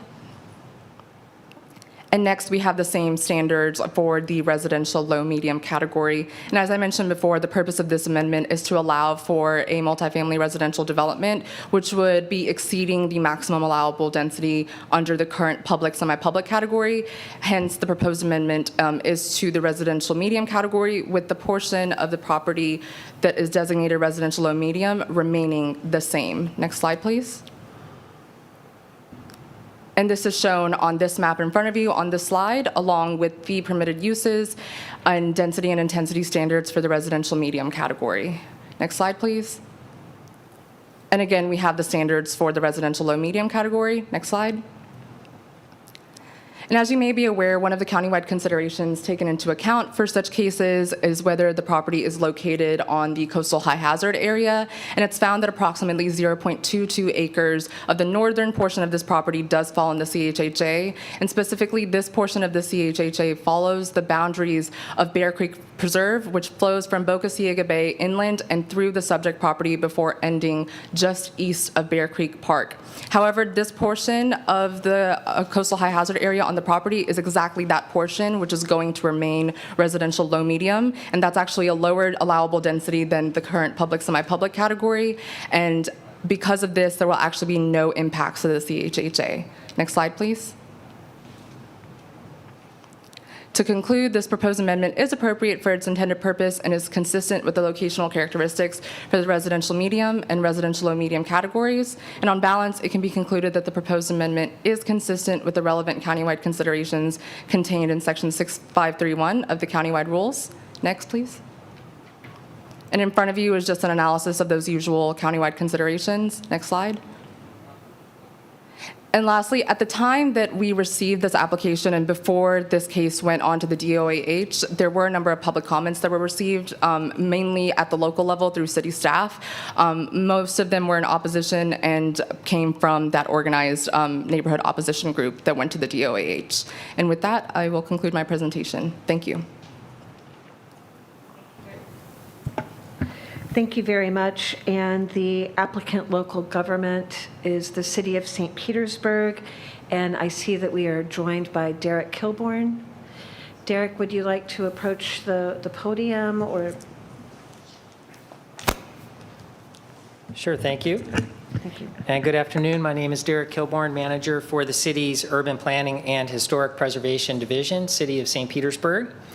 I want to start by thanking Ford Pinellas staff for their assistance and counsel throughout this long process for us, and especially for the presentation you just heard. I kept striking sections of my presentation to you, so thank you for that. I also want to thank this board, as you heard in Nusheen's introduction.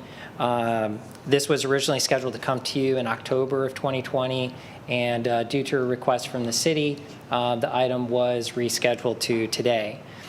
Going back to August of 2020, this item was unanimously approved by our city council. After that, opponents named PGSP Neighbors United filed a petition with the State Division of Administrative Hearings challenging the city's decision. Although unanimously recommended for approval by the Planners Advisory Committee in October of 2020, the city did request that the item be rescheduled pending completion of the Division of Administrative Hearings process. So a disputed fact evidentiary hearing was conducted on November 17th and 18th of 2020. The director for the city's planning department, our transportation planner, and myself traveled to Tallahassee to participate in those hearings, and a final order deciding in favor of the city was issued on April 1st of this year, 2021. Since the final order was included in your materials, I won't go over the contents of that, but I did want to highlight just a couple quick points. First, you heard about the coastal high hazard area. This is an important issue to the city of St. Petersburg. It was carved out of this application, and as you heard in the initial presentation, the development intensity for that area will actually reduce below what it is currently today. In our opinion, this application does meet the general and location requirements for the RLM portion in the coastal high hazard area, and also the residential medium portion, which is the main bulk of the site. The subject property is located in proximity to similar multifamily residential density and mixed-use commercial activity. It is located within 1,000 feet of the Pinellas Trail. It's located within a half mile from the Central Avenue Activity Center and the future Sunrunner Bus Rapid Transit Loop. And it is located on a defined future major street, including signalized intersections to the north and south at First Avenue South and Gulfport Boulevard.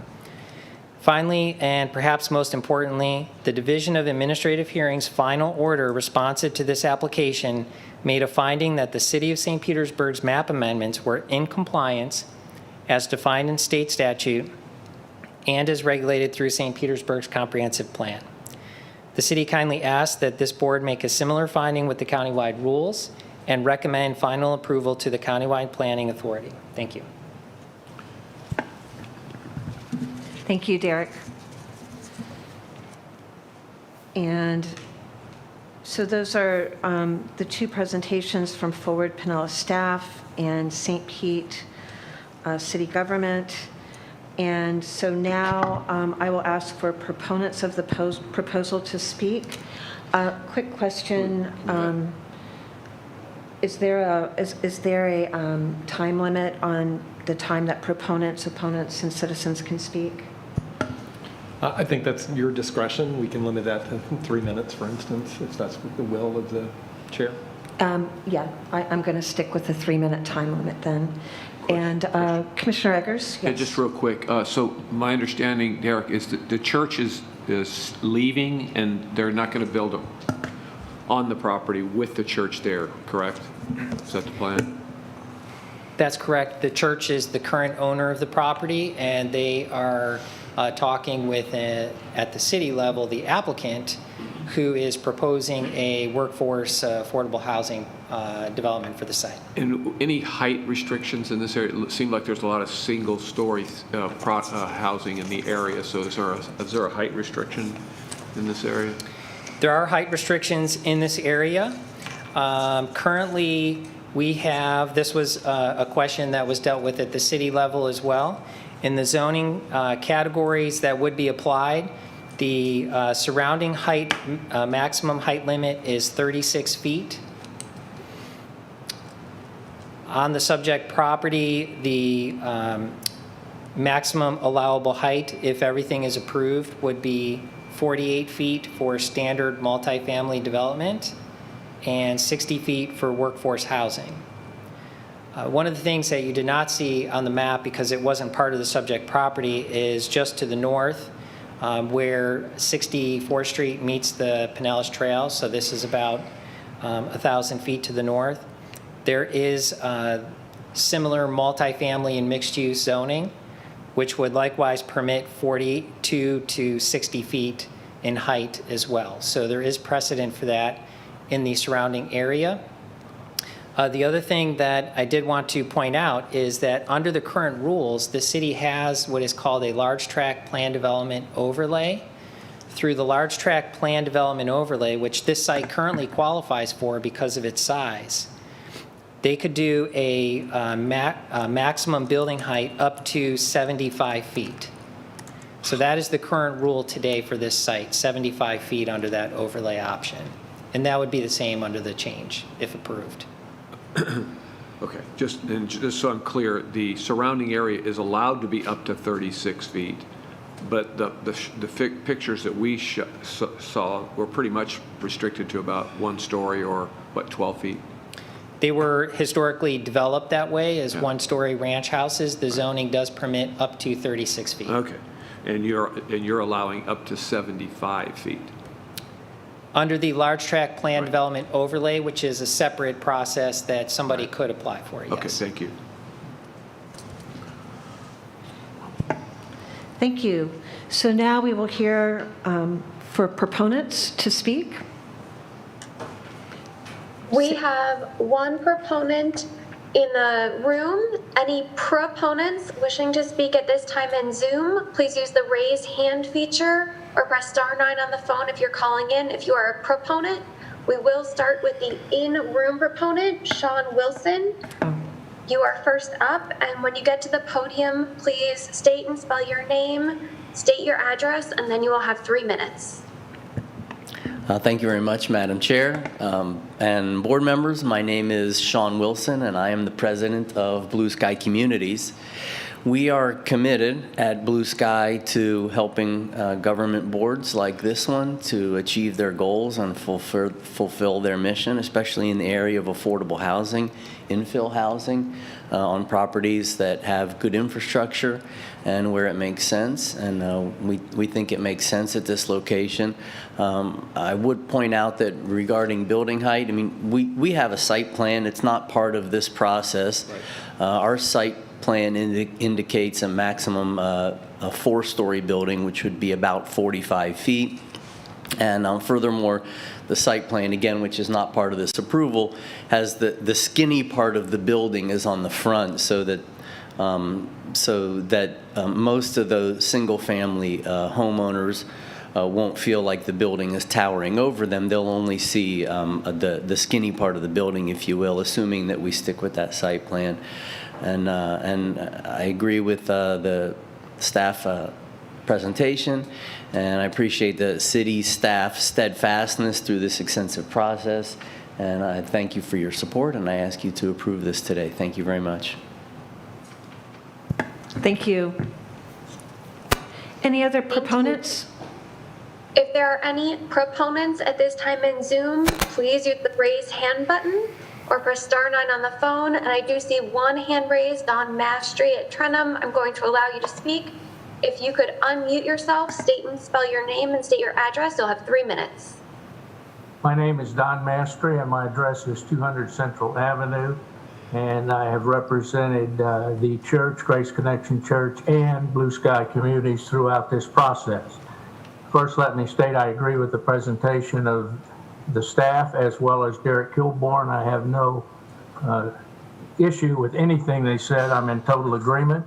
The site, I would point out, is buffered on 3 sides from the single-family homes, and on the 4th side, it is buffered by 64th Street. To the south is a mobile home park. To the north and west is a creek and a high, heavy stand of trees, and on the east is 64th Street. This matter was, and you have heard from the developer of the plan to build 85 affordable and workforce housing units. This matter was unanimously approved by the City Council, and the neighborhood group filed the legal challenge, and the administrative judge heard the case and recommended the Department of Economic Opportunity enter a final order determining the city's comp plan amendment was in compliance with the Florida statutes. The Department of Economic Opportunity entered an order determining the comp plan amendment is in compliance with the Florida statutes and adopted and incorporated the recommended order in its entirety in its final order. The Planners Advisory Committee submitted the findings and recommended approval, and they have stated, and I quote, "The residential medium and residential low medium categories are appropriate for the proposed use of the property and is considered inconsistent with the criteria for utilization of this category." Your staff has made also the same findings and finds that this amendment is also consistent with the countywide rules. And I would urge you to follow the City Council, the Administrative Judge, the Department of Economic Opportunity, and the Planning Advisory Committee, and your staff's recommendation and approve this project. Thank you very much. Okay, thank you. Sarah, is that the last of the proponents? Yes, that is the last proponent wishing to speak on this item. Okay, now we'll hear from opponents. Sarah? There appear to be no opponents in the room. Any opponents in Zoom who wish to speak at this time, please use the raise hand button in Zoom or press *9 on the phone if you're calling in.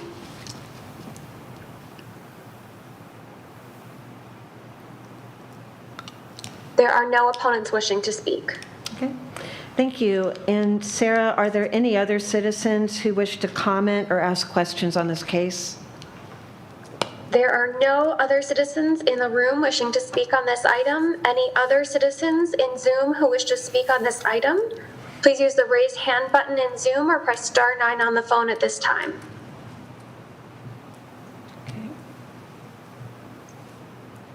There are no citizens wishing to speak at this time.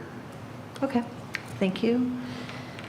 Does the applicant wish to speak to a rebuttal?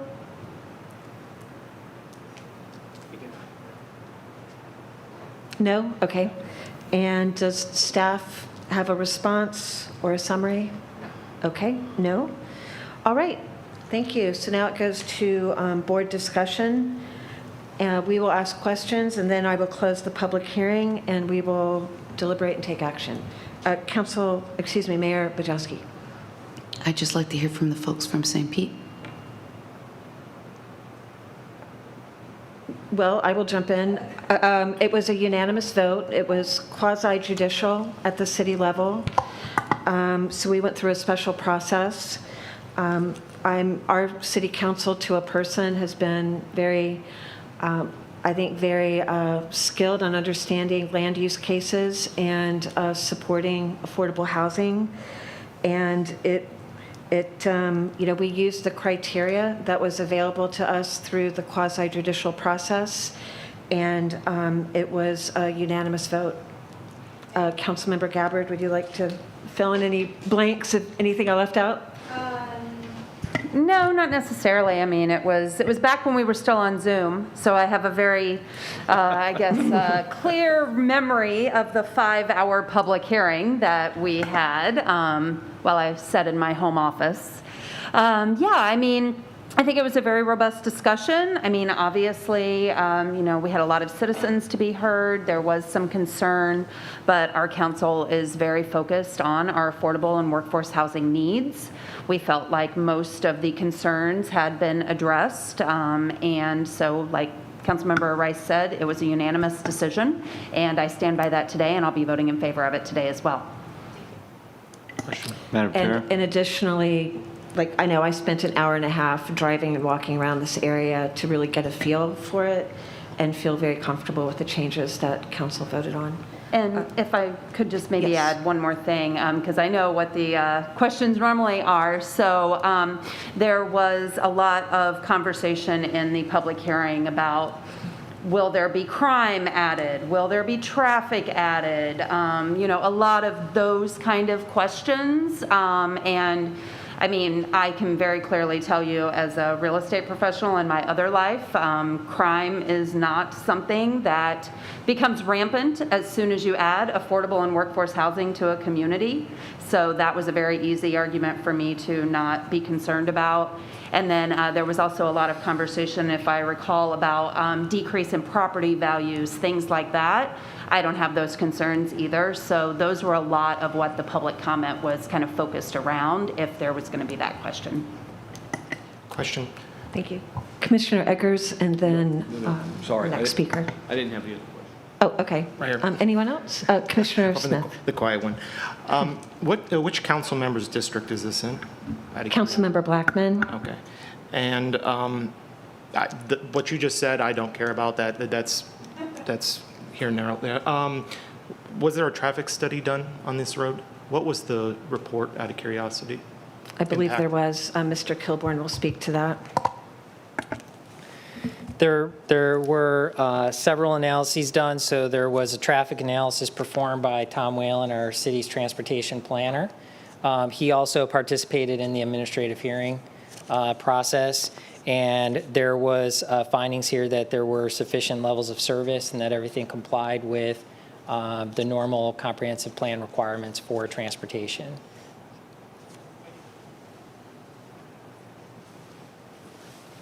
Thank you. Commissioner Long. Oh, thank you, Madam Chair. While I know that affordable housing is a major priority of the county and support it 100%, I did hear from the Forward Pinellas staff, though, when they talk so fast, it's really hard to keep up with where they're going. But that said, I did not hear them say anything about the mitigation efforts with regard to building in the coastal high hazard area, and that is a huge concern of mine. So did I just miss something? We're not increasing density. I'll have our staff respond to that again. The portion of the property that is in the coastal high hazard area, that's approximately 0.22 acres of the property, and that is currently designated residential low medium, just that portion. And that part of the property is not increasing in density. It is remaining residential low medium, so there is no impact to the coastal high hazard area in that portion. Okay, thank you. Thank you. Okay. Commissioner Gerard. Thanks. I just have one question. How many units are we talking about?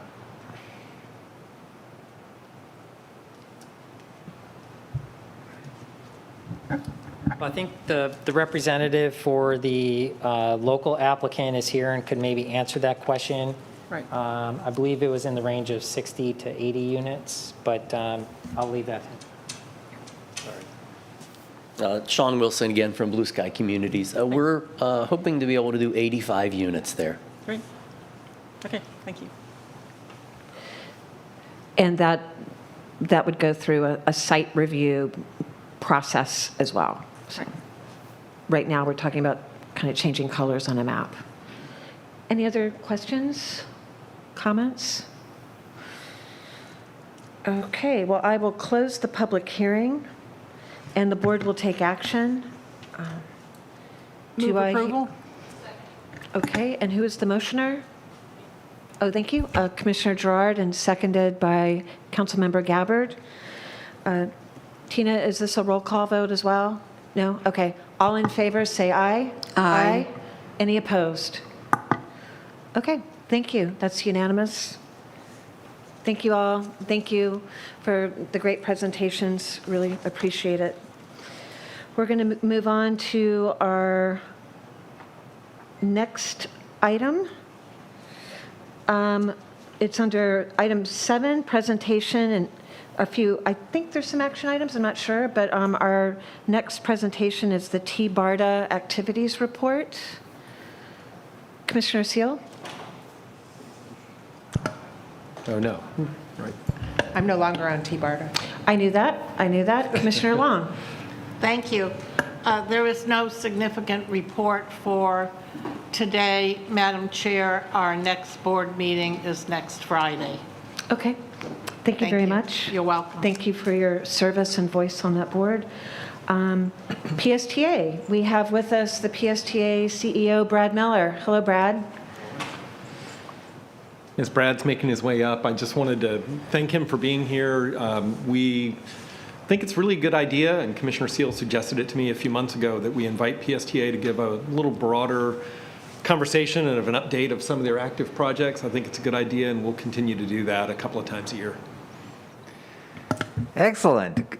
Good afternoon, everybody. I'm really happy to be here. Thank you, Commissioner Seal, for recommending this. It's great to see. I counted 9 of your 13 members as former or current PSTA board members, including our current chair. Chair Pat Gerard is the current chair of PSTA. And yes, we have a lot going on. I enjoyed hearing your discussion about priorities. What you're going to see in my PowerPoint here is basically thanks to you all putting these on your priorities a few years ago, and now we are getting them done. So if you would go to the next slide. So the biggest thing we've had done, I think it's the biggest thing we've accomplished in a long time in public transportation in the whole Tampa Bay region, is our Sunrunner project. And as you saw, that was on your priority list. And I want to thank WIT and the Ford Pinellas board for prioritizing that all along. This took a lot of work to get the very first rapid transit finally done in Tampa Bay's history after many years of trying. Commissioner Long and I spent a lot of time. Your chair, Chair Rice, and I, we all went to Washington, D.C. many times to advocate for this funding. And last summer, we finally got all of the funding lined up, and it is now under construction. And this quote is, many people are very supportive of this, but it kind of shows that Sunrunner is not about getting something necessarily buses or anything like that. It's about economic development. It's about improving our community. Next slide. And to that end, I think you all have probably, I have this tattooed on me, of course. You know, this map has been what we've talked about for a very long time.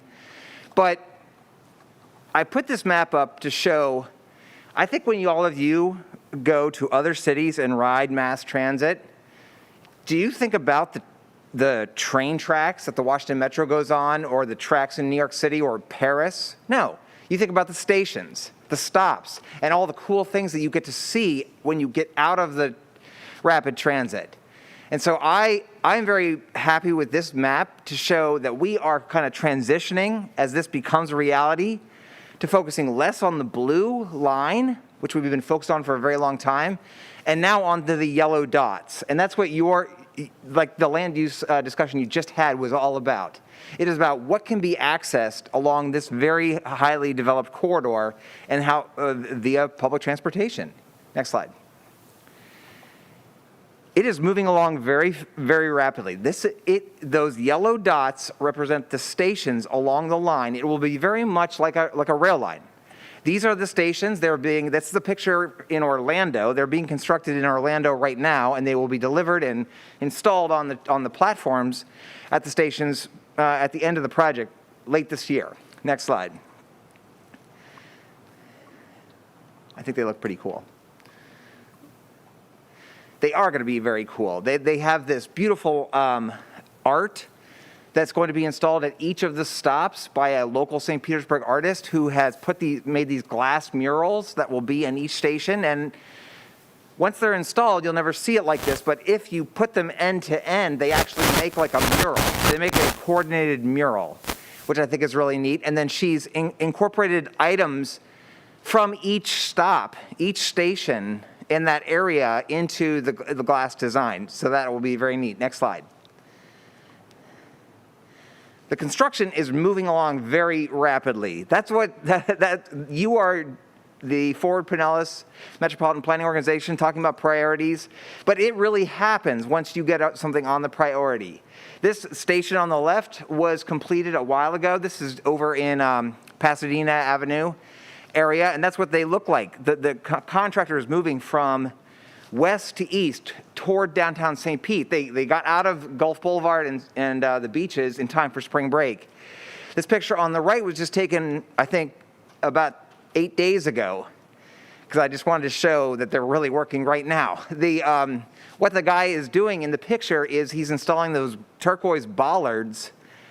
Every one of the stations is at an intersection, of course. And so the stations are on the far side of the intersection. So on the near side of the intersection, they install they're making these little half-moon concrete things to keep cars in their lane and just to kind of protect the passengers once the station is there on the other side of the traffic roadway.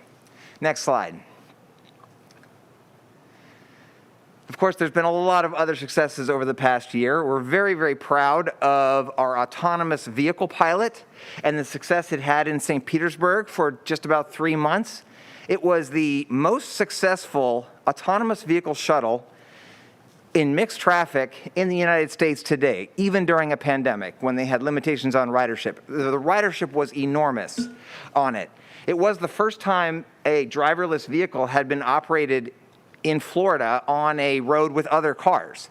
It had no traffic accidents, had no problems. The biggest challenge was at night with all of the scooters. A lot of interesting people like to take the scooters and play chicken with the autonomous vehicle. That was kind of interesting. But otherwise, it was a grand success. Next week, I hope you all will join me in launching where Ava, we call it, she's a girl, she's going to be moving to Dunedin. And the mayor left, but she and her commission approved it, I think maybe yesterday. First, it's going to launch as a parking shuttle to the Toronto Blue Jays final series against the Tampa Bay Rays. So starting next Thursday, as a Rays fan, maybe you'll go there, and you can ride the autonomous shuttle to the Blue Jays versus the Rays next weekend.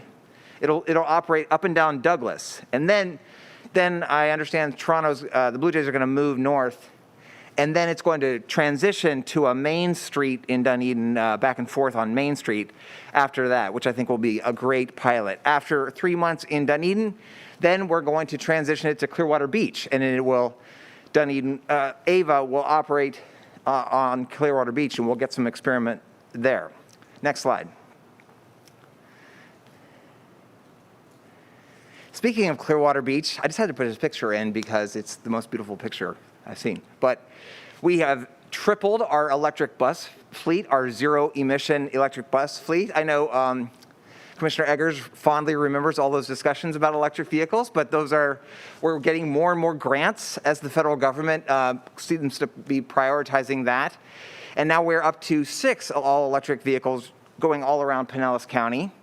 We, too, were very excited that our project to install more electric chargers in Clearwater and in St. Pete was prioritized by Congressman Christ as one of his earmarks requests, so we'll hopefully get that accomplished. And what that will do is allow us to move those electric buses all around the county. Right now, we only have 1 charger at PSTA, so they're kind of limited to basically Ulmerton Road, Clearwater Beach there, and then straight down to St. Petersburg. But as we get more electric vehicles and more charging infrastructure installed, you'll see those all around the county. Next slide. The Sunrunner project was always used as a catalyst project. We hoped that once we got one project and showed its success, it would generate support for additional projects, and that is proven to be the case already. Last fall, the Florida DOT announced that they have picked Pinellas County for their pilot of buses operating on the shoulders of interstates, a bus on shoulder project for I-275 between downtown St. Petersburg and Gandy Boulevard. And so on June 6th, June 6th, we will be starting to operate the bus on shoulder project, a bus on shoulder on our Route 100X, which goes from downtown St. Petersburg across the Gandy Boulevard to Tampa. When the traffic gets congested and drops below 35 miles an hour, the buses will be able to use the shoulder. You probably, if you've driven on that, you've seen the signs, and they've hardened the shoulders. There are new lights on the on-ramps of the exits for cars entering the highway to stop because a bus is approaching. That's all been coordinated. The training is going on, just started this week, and so far so good. So starting in June, We'll have a ribbon cutting event for this too that we're coordinating with the Florida DOT. What this will do is allow the transit to be more competitive and not sit in the traffic, and be more competitive than driving, and which is really what we're trying to do. Next slide. We were very excited, just as the PSTA board just last month approved a long-term agreement, now a 10-year agreement with an incredibly successful part of our program, the Jolly Trolley service in Clearwater Beach, and up in Dunedin and Tarpon Springs. They have been a fantastic partner for us for a very long time, and thanks to a lot of work by Commissioner Long and Commissioner Gerard and others, for the first time, Jolly Trolley will be replacing some of its trolley buses, its diesel and gasoline trolley buses, with electric battery-powered zero-emission trolley buses as well, which I think will be a great hit on the beach. Next slide. One of our priorities, and thankfully you were arguing about number 7, we are number 12, and I'm very happy to be number 12, and so is Commissioner Albritton.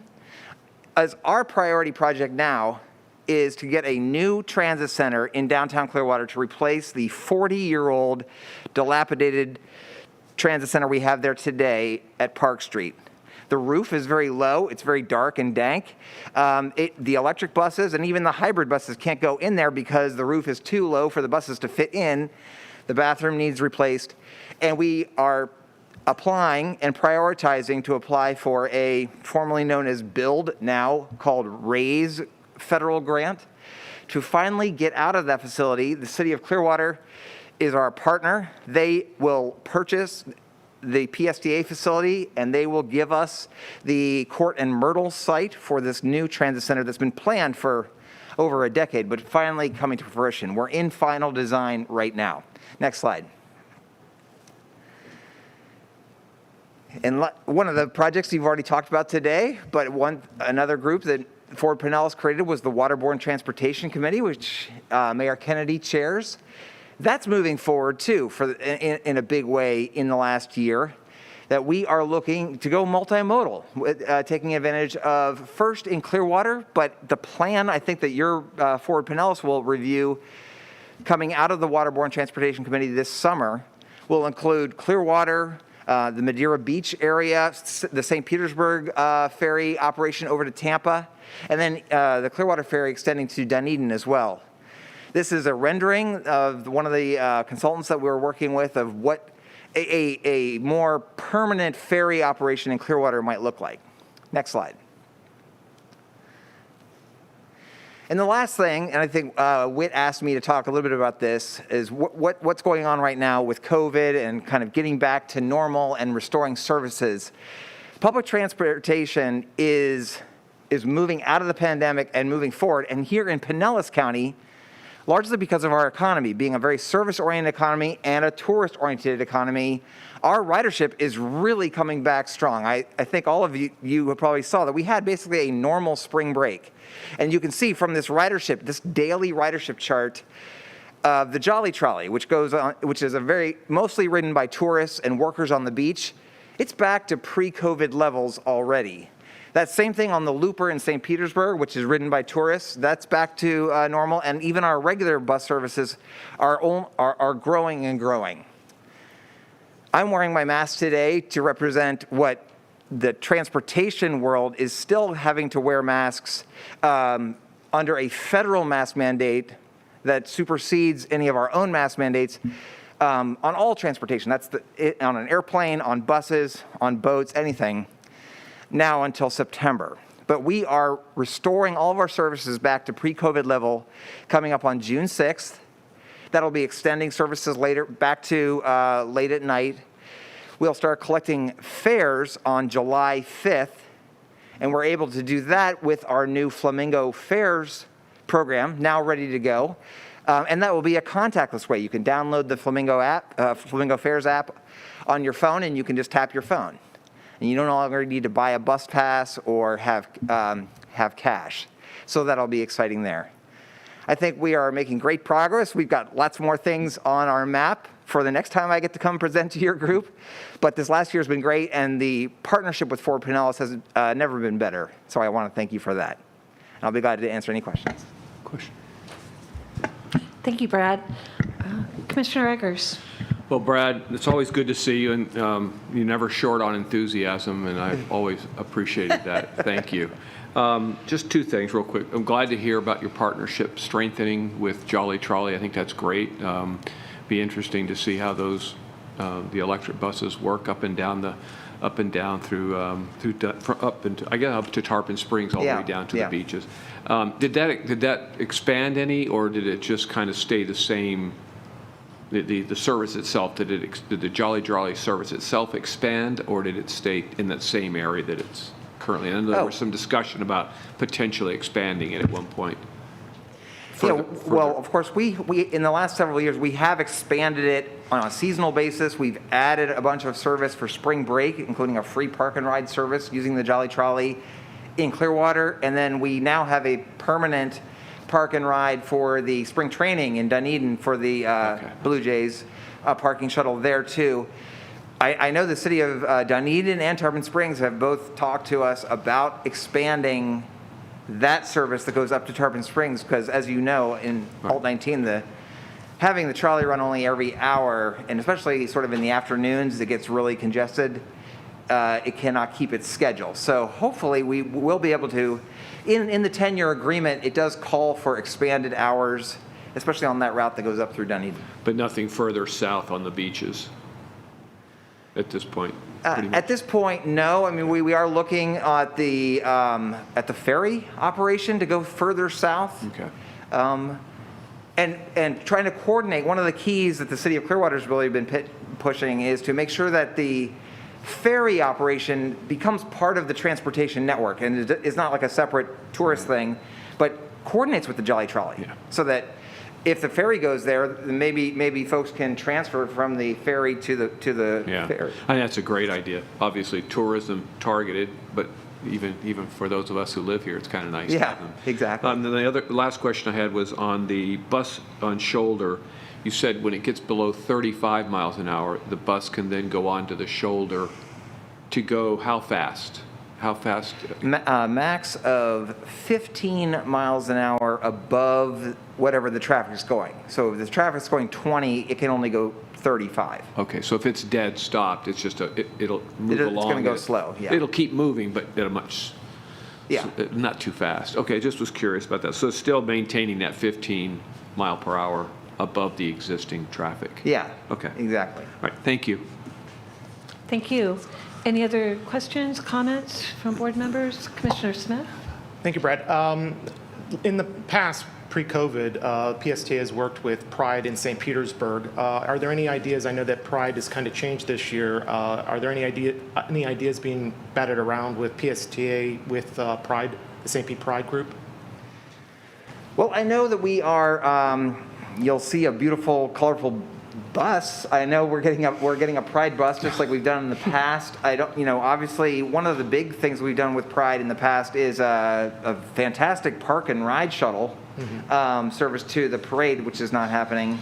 I know we are a sponsor to it, but I don't think, I think we're going to celebrate that like we celebrate lots of things with a nice wrap on our vehicles that you'll see around the county.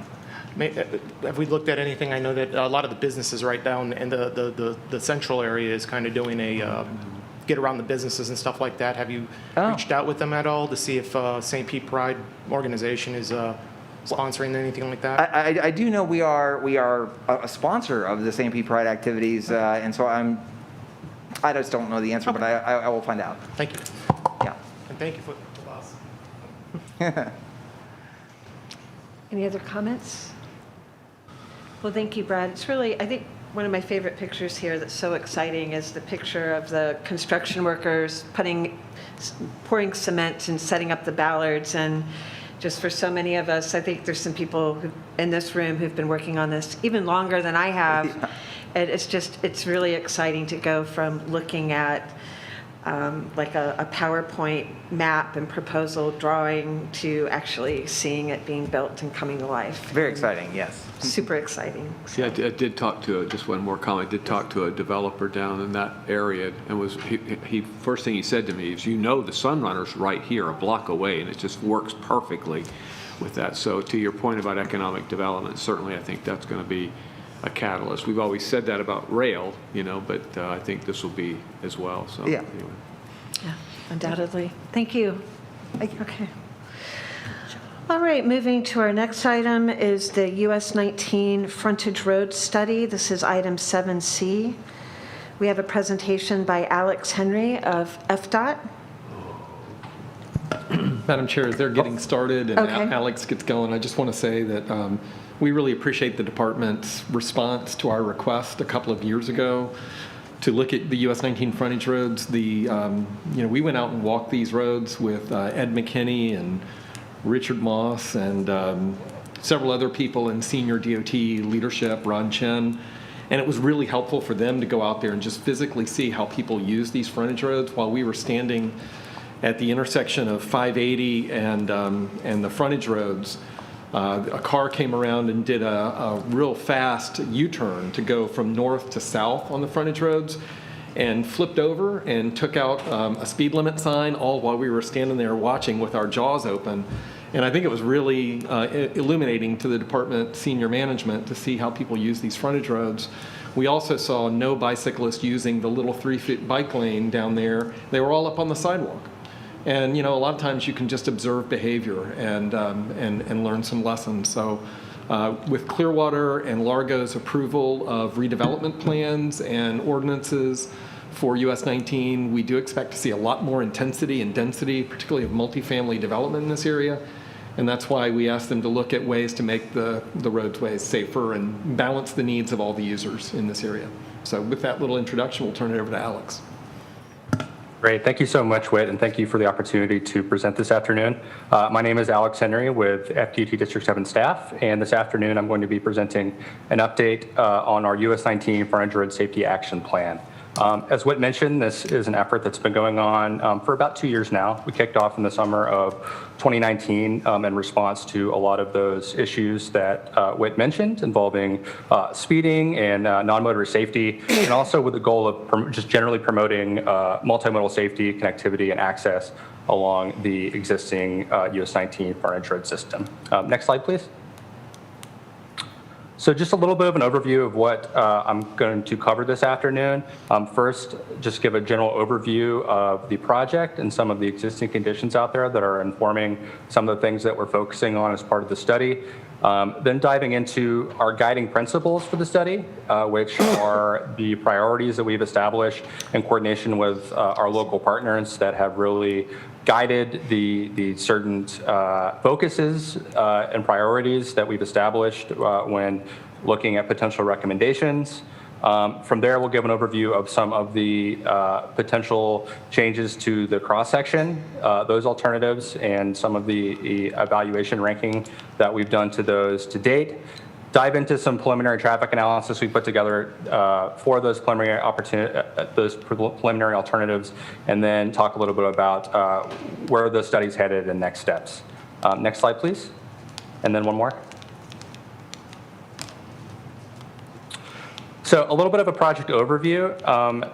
We're looking at the existing frontage road system, and basically the goal of this project is to take a look at the existing frontage road system and to look at different strategies to kind of establish the role of the frontage roads as an access corridor to serve local destinations and ensure local travel needs, focus on local demand with the assumption that mainline US 19 will continue to serve those regional trips. So kind of supporting the initial purpose and function of a frontage road of providing access and local transit as opposed to being a kind of a through regional route. And doing that, objectively evaluating potential changes to the frontage roads to, as I mentioned, improve multimodal safety, operations to connectivity, And then also looking at, as Whit mentioned, some of the adjacent local governments, redevelopment and land use strategies that they're considering along the frontage road, and looking at how the changes and the recommendations that we might be making kind of tie into those efforts as well. Next slide, please. This is an overview of our project schedule. As I mentioned, we kicked this effort off back in the summer of 2019. Spent the first year or so going through a pretty extensive kind of existing conditions analysis to sort of get a hold on and define some of the problems that we've identified along the corridor. This consisted of a pretty robust stakeholder engagement phase where we talked to a variety of stakeholders up and down the corridor, both with our local governments, but also neighborhood groups, business owners, key institutions along the corridor, such as St. Pete College and others, to get perspective of how they see the frontage roads operating, what are some of the challenges that they witness in their day-to-day interactions with the frontage roads, and to get a feel for their vision of how they would like to see the frontage roads change and evolve in the future. From then, we kind of took all that information and used it to define our project purpose and need. What we've been told that these are the problems. How can we kind of summarize that and focus the efforts of our study to address those issues? And the last year to 9 months or so, we've been taking all that and putting it into a process of developing and ranking alternatives, which we'll talk about a little bit later in the presentation. So we are, as you can see by those two orange lines, coming along the home stretch towards the end of the study. We have a little bit more analysis to do, a couple more touch points with our stakeholders and with the public before we look to wrap up the study effort later this fall. Next slide, please. So our study area, as I mentioned, we are looking at the entirety of the existing US Lane frontage road system. So that is from 49th Street in Pinellas Park to the south, all the way up past Main Street to the north. Given that we have such a long study corridor, we worked with each of the local municipalities to identify kind of a focus area where we've kind of zeroed in on and have developed some specific concepts for each of those.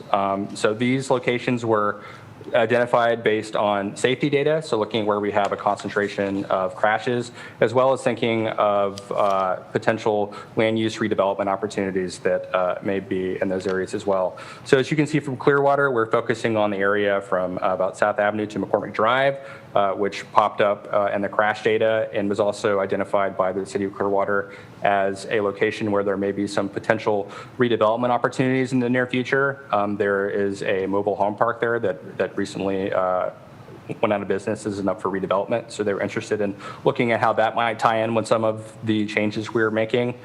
For Largo, we're looking at the area from 142nd Avenue to Roosevelt, which is another high crash location and also overlaps with the City of Largo's Tri-City Special Area Plan that they just completed, which is looking at land use and transportation improvements along that area.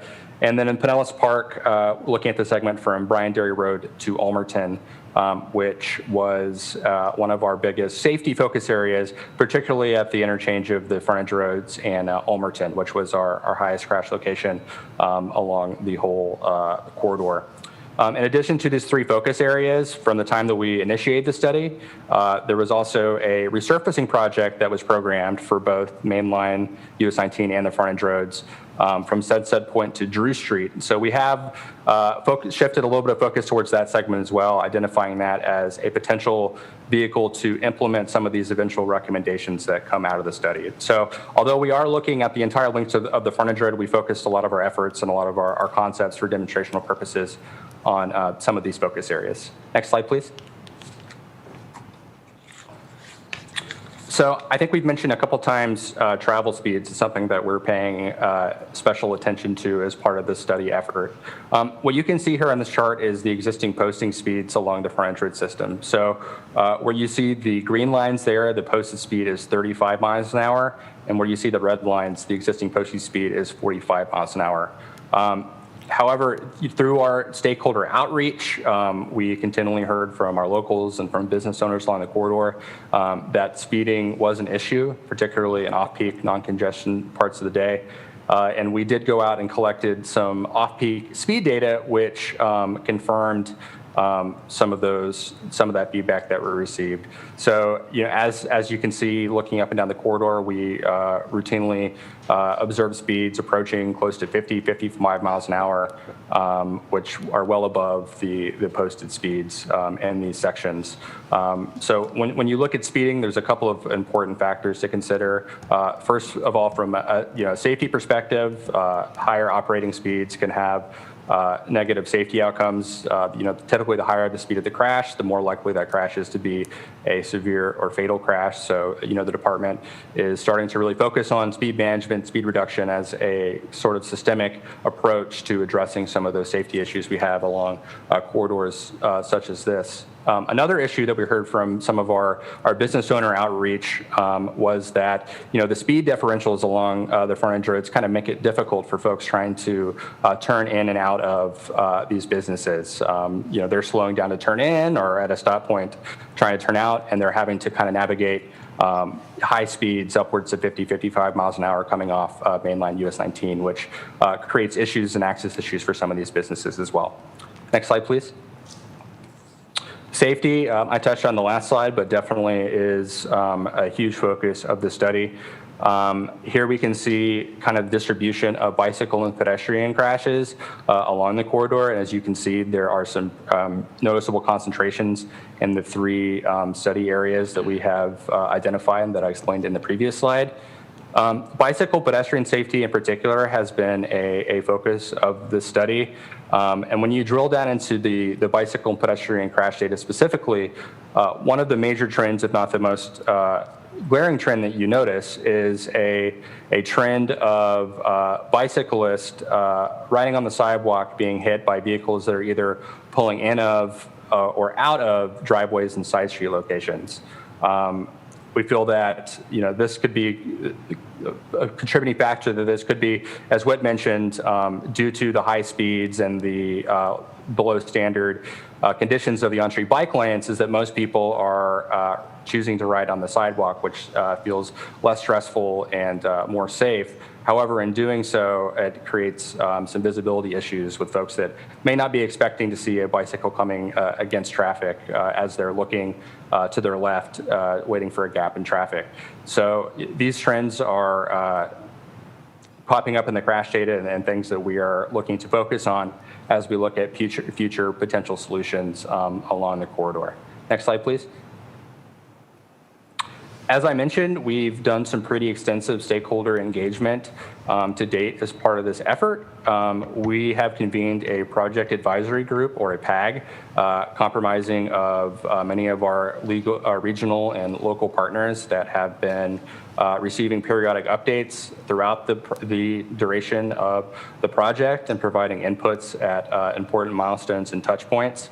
In addition to some of our more traditional government stakeholders, as I mentioned, we've also done outreach to neighborhoods and property owners and business owners along the corridor. At the beginning of the process, we conducted one-on-one stakeholder interviews with many of these stakeholders, and we've also convened a resident and business owner focus group who we met with towards the beginning of the study, and we are going to be meeting with as we wrap up to show some of these concepts with. So we've had a pretty robust public engagement process so far and talked to a number of stakeholders. Next slide, please. So now I'm going to get into the guiding principles of the study. So these have been established through the public engagement process that I just described, listening to our stakeholders about the issues that they see on the corridor and what they feel is important going forward. Next slide. So we took all of the input that we received through that process and kind of boiled it down into these guiding principles. So again, the first one and the primary one is prioritizing safety. So looking what we can do to design public infrastructure that will provide a safe and comfortable environment for all road users. Secondly, we have Mind the Gap, which is looking at gaps in multimodal connectivity and looking at what we can do to improve that access along the corridor by addressing those missing infrastructure leaks from a bicycle, pedestrian, transit standpoint.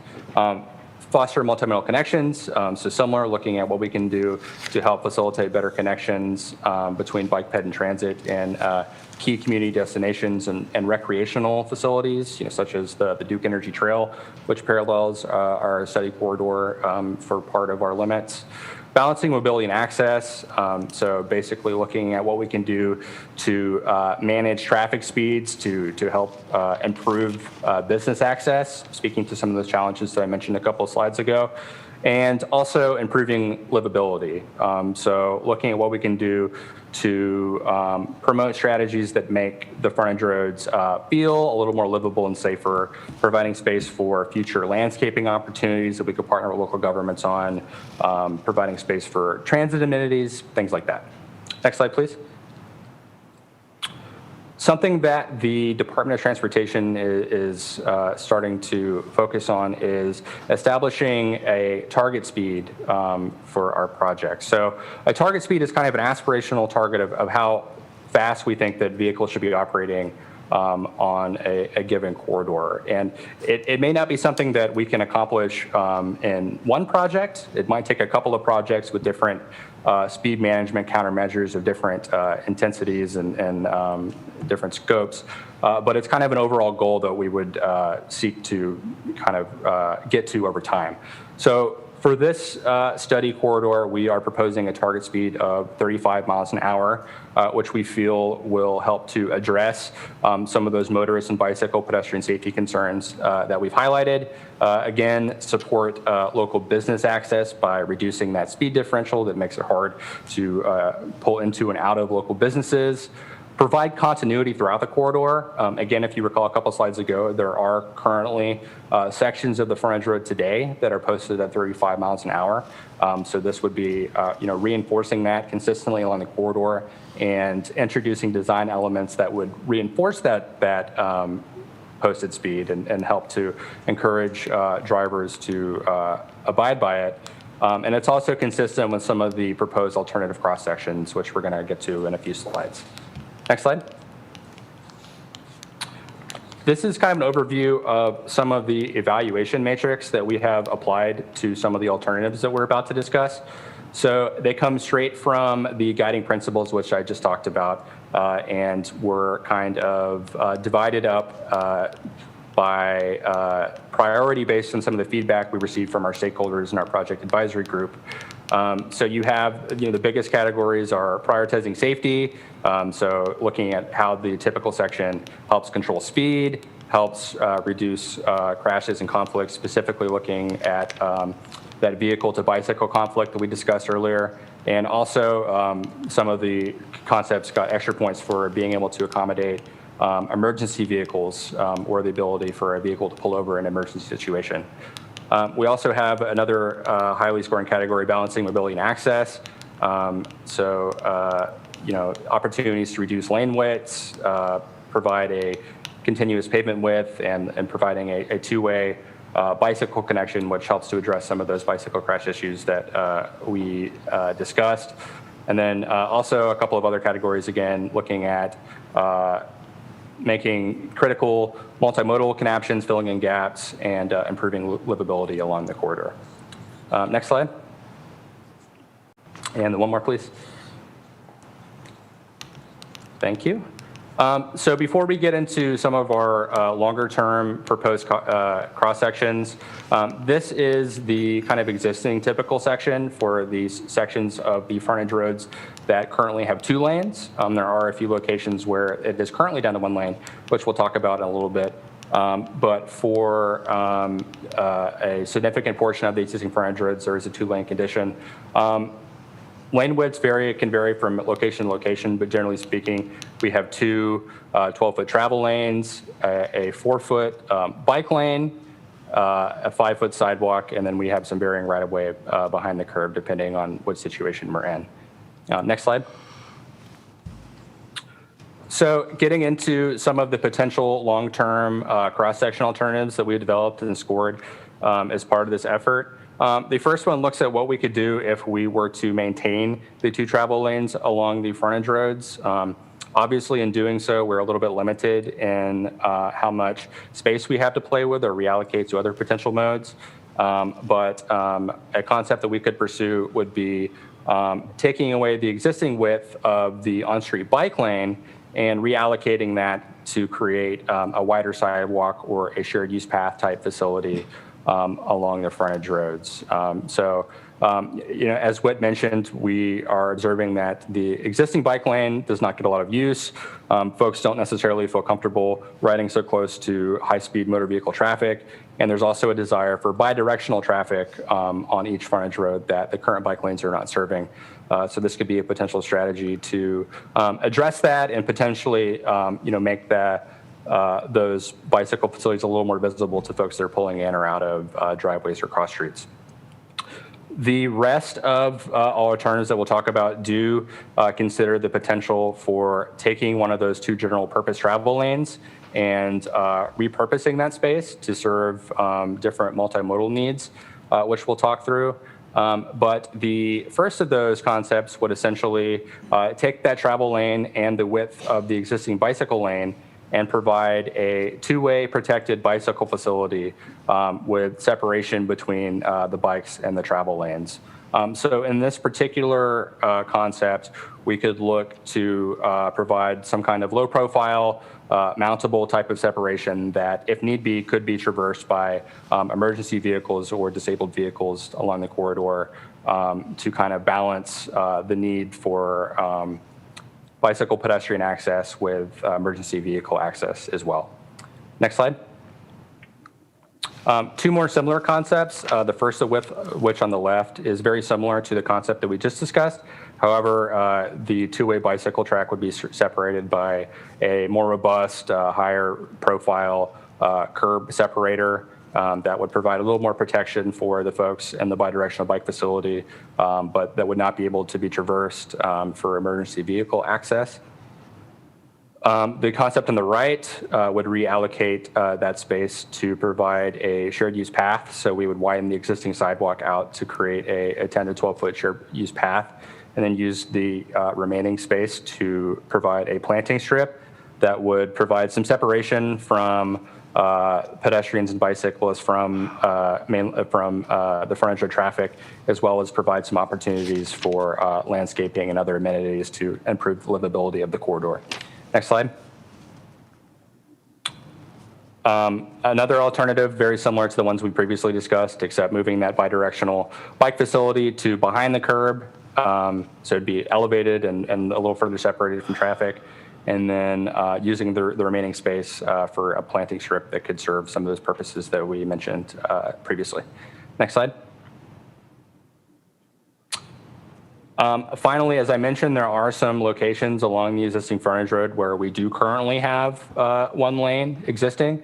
And in those situations, kind of the options are a little bit limited, as we discussed with the non-lane repurposing option, the two-way section. Next slide, please. So in this situation, we could essentially do as we discussed before and look to repurpose that on-street bike lane with a more separated, wider shared use path type facility behind the curb. Next slide.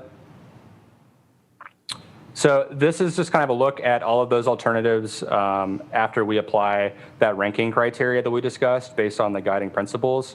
As you can see, the alternatives that look at repurposing one of the travel lanes and providing some type of bidirectional bicycle facility tend to score a little better. From a safety aspect, they do address two of those major concerns that we discussed.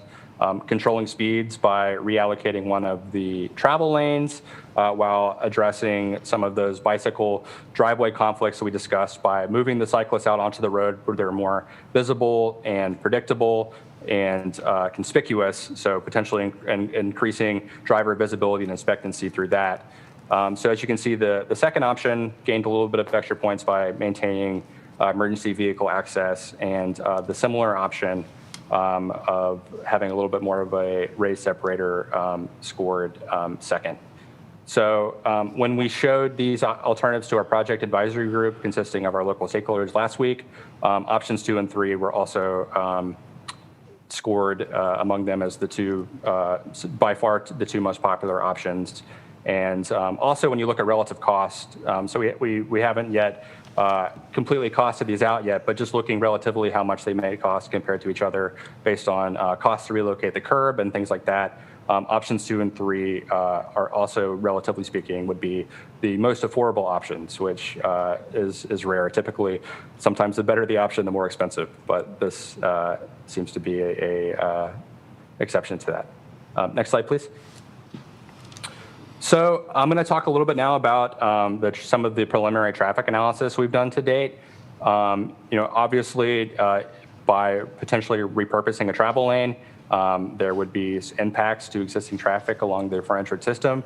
So we've started to look at what those impacts might be, and I'll share some of those preliminary results in the coming slide. Next slide, please.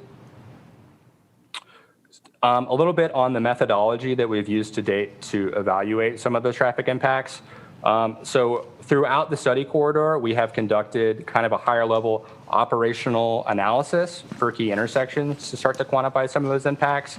But as we would get more into the implementation phase of looking to develop actual individual projects, we would do a much deeper dive of traffic, simulating specific intersection configurations, looking at signal timing, and doing a deeper dive to really drill down to see what the operational impacts would be. And a particular focus would be, ensuring that nothing we're doing is causing traffic to queue back up onto mainline US 19, sort of with the realization that, some delay may be acceptable as part of these changes, but, we wouldn't want to be creating, a safety issue by potentially causing backups to that magnitude. So some of the stuff that I'm going to be sharing in the next slide is kind of the higher level planning analysis, but as we would get more into the implementation, we would be taking a much more precise and deeper dive. Next slide. So as I mentioned, we've kind of looked at traffic analysis at key intersections all up and down the corridor. For the sake of time and not wanting to overwhelm you with a bunch of specific traffic data points, we've taken the Pinellas Park intersections as kind of an example, which also includes Ulmerton Road, which is our busiest intersection. So what we've tried to do is kind of look at what changes will we need to make geometrically to the intersection to be able to accommodate those separated bike facilities at the intersections. How can we create room within the footprint of the interchange to accommodate that? So what we tried to do, and you can see in these graphics with the arrows here, is we have tried to make space by removing some of the less critical movements at some of these intersections. So in this case, so looking at Ulmerton Road, for example, we would look to repurpose the existing southbound share. Currently in this condition, it's a southbound right through lane. We would look to make that an exclusive right turn lane. And then northbound, we would remove one of the northbound through lanes, kind of with the thought process that these through movements could be accomplished on mainline US 19, and that the turning movements on and off the interchange would be the priority. And I have a slide in a second here that'll show you kind of like what that would look like in the real world. So we've taken a look at that, and as I mentioned, done some of that preliminary traffic analysis to try to quantify what those impacts to traffic might be. So for each of these intersections, we have the existing level of service and the existing amount of delay in seconds. So as you can see at Ulmerton Road, we are currently at a level of service F, which is failing with a delay of 129 seconds. Looking out to 2025, assuming a 2% growth per year, we can see that in a no-build condition, so if we did nothing to these intersections and kept them the way they are today, we would continue to be a level of service F with some increased delay. And if we did make these proposed changes, that would introduce some additional delay as well. I will caveat with these numbers that we ran into some challenges with predicting an accurate growth factor for the frontage roads. Just given the nature of the frontage roads and their relation to mainline US 19, we don't currently have annual counts like we would for some of our other arterials, so it's a little easier to look at historical trends and forecast growth that way. So we use 2% as a kind of a worst case scenario. And in reality, given the built out nature of Pinellas County, a 2% per year growth area is pretty conservative and not something that we really see on a lot of our roads other than maybe the interstate. So this is kind of a worst case scenario, what these delays might look like, but the trend, overall trend kind of stays that, at many of these intersections, we're already seeing level of service Fs. We're likely to see that in the future conditions, and that any alterations, to the existing capacity of intersections to accommodate some of these improvements would introduce some existing delay. The existing capacity of intersections to accommodate some of these improvements would introduce some existing delay for the trade-off for providing a more safe and accommodating bicycle pedestrian facility and some reduced travel speeds. Next slide. So this is just kind of a very conceptual view of what some of those changes might look like at the intersection level. So this concept is just using the example of a separated two-way bike facility behind the curb. At the intersections, we would pull them out, transition them to more of a shared use path. We would pull them out, transition them to more of a shared use path facility, and pull them into the intersections where they would cross with pedestrians. You can also see, like on the southeast corner, at transit stops, we would be providing a level landing pad for transit stops, so the vehicles could still make connections and offload there. And also, as you can see, repurposing some of the lane widths kind of allows us to tighten up the intersection a little bit, get in some tighter curb radiuses that promote slower turning speeds and reduce pedestrian crossing distance, so improving the bicycle and pedestrian experience at some of these interchanges as well. Next slide, please. Something else that we looked at as part of this study are new proposed crossing locations along the frontage roads. As we look to the north, as we're constructing new sections of elevated US 19, we've coordinated with Forward Pinellas and have committed to providing quarter-mile spacing between crossing opportunities, whether those be at interchanges, overpasses, and underpasses. So something that we were asked to look at as part of this is how can we potentially retrofit the existing frontage road system to meet similar targets. So next slide.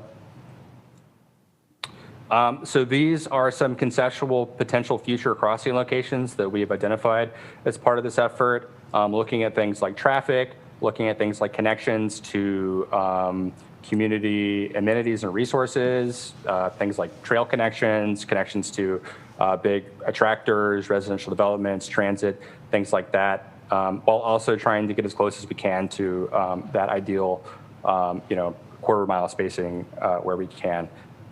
So, at this point, these are very conceptual locations that would have to be, further vetted for feasibility and right-of-way.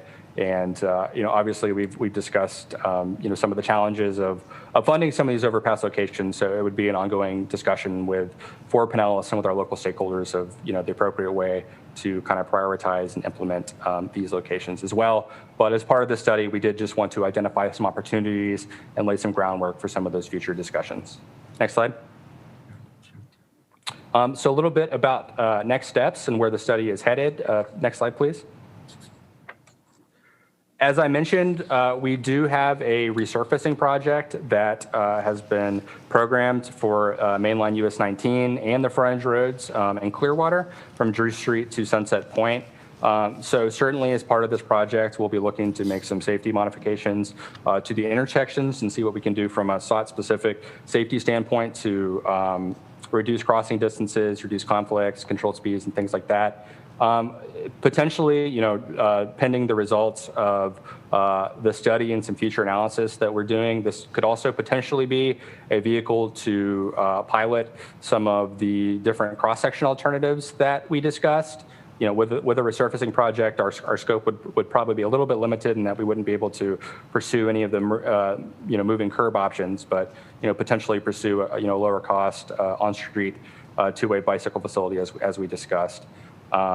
So as I mentioned, we've kind of been looking at this throughout the study purposes and are diving into a little bit more of that detailed traffic analysis for this portion, pending the results of the study to see if that might be a possible first step from an implementation standpoint for some of these concepts. Next slide, please. And then finally, next step, speaking more generally about the project, there is a little bit more technical analysis that still needs to happen before we conclude the study. So we'll be refining our alternatives evaluation based on some of the feedback that we received from our PAG, some of the feedback that we're going to receive from some of our public stakeholder outreach we're going to be conducting, and from any input that you all have today. Before we would be able to move forward with implementation of this throughout projects such as the 3R job or any other spinoff projects that would be resulting from this project, we would have to go through a detailed lane elimination process that is reviewed at the District 7 level and then by central office. So essentially conducting all that detailed traffic analysis, going out and doing robust public involvement to ensure that the public is supportive of repurposing a travel lane, and kind of packaging all that up and running up through that process. So that would still need to happen before we see any actual implementation of this. That kind of would all culminate in our corridor alternative and strategies report, which will be the final deliverable of the study, and that we're planning on wrapping up this fall, and we'll be coming back to this board to present those findings in coordination with the conclusion of that. Public involvement, as I mentioned, we are scheduled to do another round of engagement with our business and property owner focus group in the next coming months to share this information with them and get their feedback before wrapping up the study. And then again, before we would move forward with any project level implementation, there would be another robust round of public engagement where we would commit targeted public outreach in the project areas and solicit public feedback before moving forward with that. Next slide. So that is all I had today. I'd be happy to take any questions that you might have. And we also have Ryan Caspern and Reva Heinrich with the consultant study team on the line, who I might throw the questions to if there's any more technical, detailed questions about the traffic or the concepts. But we'd be happy to take any questions you may have. Okay. Thank you, Alex. And hello, Reva and Ryan. Thank you for joining us. Do we have questions from our board? Commissioner Seal. Thank you. Very interesting concepts. I'm trying to decide what I really think about it. But anyway, one thing I was curious about is you provided the fatalities and accidents, but what about actual bicycle and pedestrian counts in those areas? I mean, are there 10 bicycles? Are there 20? I mean, we know relatively how many cars are going through these areas, but not the bike and pedestrian counts. I agree with immediately moving towards decreasing the target speed. I think that would probably be one thing that would be easy to implement right away is the 35 miles an hour. We talked about that in the old days about US 19 in general as having one speed limit so that people knew what the expectations were along the entire corridor. And I think that is good for the frontage roads. I guess I'm curious why you think that the cost would be more expensive to widen the sidewalk to allow for bicycle and pedestrian access, because basically you'd be leaving the travel lanes in place, they'd be smaller. Although I was curious why next to the wall, per se, you allow 4 foot and sidewalk and 2 feet, which we wouldn't really want to encourage people to be walking along the wall, in my opinion. So could you not take that 4 feet and make a buffer instead? Just as an idea. I really have some hesitancy about removing a lane. And the reason behind that is because you did look at the traffic counts, but when you're talking, if anybody travels and gets off at Roosevelt, Almerton, Bel Air, Main Street at 580, it's really crowded at rush hour. I mean, at Main Street, you'll wait through 5 lights at least to be able to go along those access roads. So I'm very concerned about that. And I'm also concerned about having a common treatment all along US 19. So you can't, in my opinion, pick certain areas and turn that into a shared bike path and then not do it along the entire frontage roads, because you're encouraging people then to use their bicycles, but then all of a sudden in one area it's not going to be the same. So whatever treatment is done, you have to have, in my opinion, commonality. So I look forward to more studies, but I am a little bit hesitant. I'd like to see some kind of hybrid of what you've suggested to see if there's some, compromise solution that could come forward. Thank you. Yeah, thank you so much for those comments. And I'll try to capture everything you mentioned. So as far as bicycle pedestrian counts, we did collect some bicycle pedestrian volumes at some of the key intersections as we were doing some of the evaluation of intersection operations. I don't have those exact numbers handy. We can certainly kind of get those to you. But what we did observe in the field was, pretty regular amount of pedestrian activity, both along the frontage roads and crossing US 19 interchanges.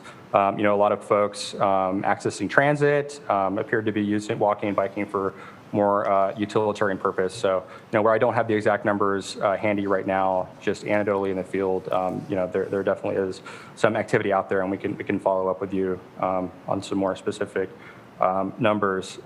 In relation to kind of the cost differential between some of the items, widening the sidewalk versus providing some of more of an on-street option. Kind of the biggest driving factor when it comes to looking at the cost between some of these alternatives is whether or not we are relocating the curb line. So for some of these options that included either widening up the sidewalk or putting in an enhanced bicycle pedestrian facility behind the curb, we would be pulling out the curb inward, which kind of can trigger some utility impacts and impacts to drainage, which tend to be a little more expensive. With some of the other options that maintain the curb line and reallocated some of the road space for bicycle facilities, the cost is typically lower for those options since you're not touching the curb, you're not getting into any of those drainage or utility impacts. Essentially, you're just resurfacing the roadway and putting in a separator, which can be a little cheaper from a cost standpoint. We have discussed in some sections there are locations where there is some space between the US 19 wall and the travel lanes. We discussed potentially looking at different strategies to repurpose the space, adding in some landscaping to help kind of deter folks from walking on it, and just increasing to the visibility of that. I'd have to double check with some of our engineers back at the office if that width is needed from a safety standpoint to kind of provide a buffer from traffic and the US 19 frontage roads walls to kind of prevent in case there was a crash and a car span into the wall. And then the other thing to consider is that if we were to reallocate that space, it would trigger additional costs just by, again, we'd be relocating another curb line. But that is a really good comment and something that we've looked at and thought about throughout the process, as well as what to do with those strips of pavement in between mainline US 19 and the travel lanes. So thank you for your comments. Thank you.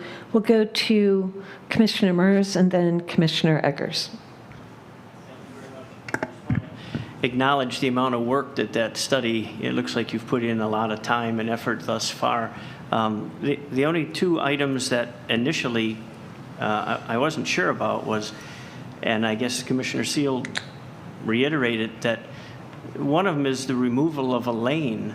And it just seems to me that for those that drive on 19, I can understand slowing down the traffic on the feeder lines, but removal of the one of the lanes, I would be very interested in knowing what additional traffic that would push back on 19. I mean, like it or not, when people are driving on 19, if there's slowdowns or things, people would get off, and the way that the lines are written or set up right now, you can travel a long distance aside from 19. And I know that's what you're trying to address here, but reducing that down a lane, I think, is really going to either increase the amount of traffic back on 19 or cause some other congestion. So I would be interested in seeing some studies or some discussions on the impact of doing that. And I guess the second question would be, if you're down to one lane, I think you alluded to it, but I would have some concerns over emergency vehicles and things like that that would then be trying to also operate in that same single lane with what could potentially be, quite a lot of traffic. So I understand there's more discussions to be done on this, and I look forward to hearing more about that. But those were two items that came to mind initially. Thank you.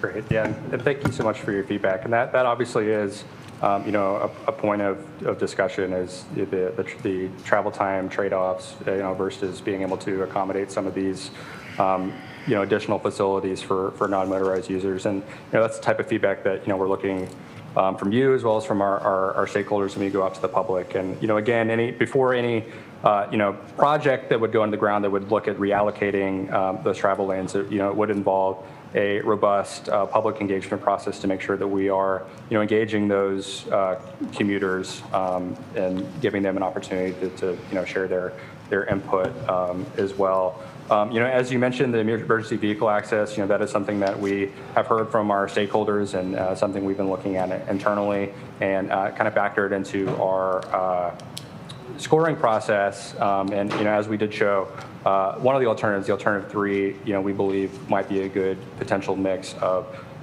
providing some of those traffic calming elements to reduce speeds, providing, better facility for cyclists, addressing some of the safety issues, while still, in an emergency situation, providing for emergency access vehicles to be able to kind of hop across the barrier and access as needed. Which is a kind of an improved condition from, again, some of the existing locations we have along the frontage roads today, which are at one lanes, where some of these issues exist and are kind of being worked out in the existing condition. But yep, very, very good comments. Appreciate it. Thank you. Thank you. Commissioner Eggers and then Mayor Bujalski. First of all, thank you. I really like this kind of study. Some people think I'm probably too much into details, but I think this is good work. I share Commissioner Seal and Commissioner Mertz's comments about we've got a speed problem not only on 19. It's not 55. Maybe it's supposed to be, but if I'm going 55, people are passing me left and right. So it's a major problem on 19. So therefore, it's a major problem on the frontage. If you don't fix that problem, then you're going to seek other solutions. And this is what you're trying to do for safety perspective. And I think slowing traffic down is the #1 thing that can lead to safety improvements immediately. So for me, getting rid of a lane creates pinch points at both ends of the intersection when you're coming off of an intersection, at an intersection onto that frontage road. If you pinch point down to one lane and then when you get down to the intersection, we have such traffic problems as they are. I can only imagine other safety issues being introduced at each end of those lanes. But from my perspective, getting rid of lanes on that frontage road is a problem, and I would certainly move to widen the sidewalk, even if it's more expensive. I think that's gets the bikes up out of the road. They do it all the time on the trail. So we make an 8-foot sidewalk there. You can put bicycles and pedestrians together. And if you have to move that to the other side and then have the grass area between that and the road, that would be fine as well. But those are just some of my thoughts. You don't need to really respond to them, listen to others perhaps, but just kind of echoing some of my colleagues' comments already. Thank you. Mayor Bujalski? I agree with what everybody has just said. I don't think a reduction in lanes is a good idea. Is part of your issue right away when you're not doing the wider sidewalks and keeping a separation between the sidewalk and the traffic? Yeah, absolutely. So all of the alternatives we presented today were within the existing right-of-way footprint. Just acknowledging that, one side we're constrained by US 19, and the other side we're constrained by mainly commercial properties that we felt from a implementation and a cost standpoint, we looked just at maintaining the existing footprint and seeing what we could do within that to kind of reallocate the space. So yeah, exactly. Right of way was a major concern and constraint that when we looked at when developing these alternatives. So I think it's important when you're, and I understand cost always has to be considered, but I think when you're doing a study like this, you have to look for the best case scenario that improves traffic, reduces congestion, and provides for these issues. And then figure out the cost thing. So, because if we didn't ask these questions, and if we didn't, if you didn't have people like are in this room that really care about what's happening, I mean, I wouldn't want somebody to recommend to us to reduce those lanes. And I don't think that's exactly what you're doing. I think you're showing us options, but you guys are the traffic planners and the traffic engineers. You should be telling us that we shouldn't be reducing those lanes. And it's when you drive them, it's pretty obvious. So that's my feedback. Thank you. I'll just respond to that. I mean, we hear you loud and clear, and I'm very hesitant about reducing travel lanes on the frontage roads too. But I think what we're trying to look at is, are there opportunities where we can do that and not harm, the mobility? And I think there may be some places. For instance, if you're going north on, I think it's Drew Street towards 590 in the northbound, you've got a little bit of a lane, but that lane goes away and you're back down to one lane. So maybe there, it's not as much of an impact as it would be at 580. So I think what we would go back to the team is look at maybe where, clearly we can't do this from a mobility standpoint and moving traffic. But the challenge we have in not adjusting the right-of-way is that it's kind of a zero-sum game. It's really hard to do all things and make traffic move, have no congestion, and make it safer. And if we're trying to get a target speed of 35 and all we do is post the speed lower, you won't get 35. You're going to have to do something with design to signal to motorists that they have to drive 35. So that's, I think, what the team needs to come back with and say what they can implement in the short term without a lane elimination, without a lane reduction, and find a balance, because we hear you very loud and clear on the concerns about the lane elimination. Can I just add something to that? I mean, and I totally understand the whole reduction in speed, but on many of those frontage road lanes, at least in the north, let's say north of Ulmerton, when you come off of 19, you're coming off at a high rate of speed, and you're generally coming off and, you're coming to a stop somewhere pretty soon. If you're coming on to 19, you have to speed up. So I think you have to look at which frontage roads need to have an actual speed limit like that, because not all of them are that long where you're going to actually be trotting around going 35 miles an hour. And that would be an impossible thing to enforce. So I just throw that out there. Not every frontage road is the same or exit is the same. I understand that. Thank you. Any other comments? All right, thank you. Thank you, Alex, for the presentation. Thank you, Riva and Ryan. This was a presentation that doesn't require action from the board today, but thank you for everyone's comments. We'll move on to item 7D. This is an action item, and it's the proposed amendments to the countywide rules. And Linda Fisher is with us, and she'll be giving this presentation. Thank you. Today, we're just going to briefly introduce some proposed amendments to the countywide rules and ask for your authorization to schedule public hearings. Next slide, please.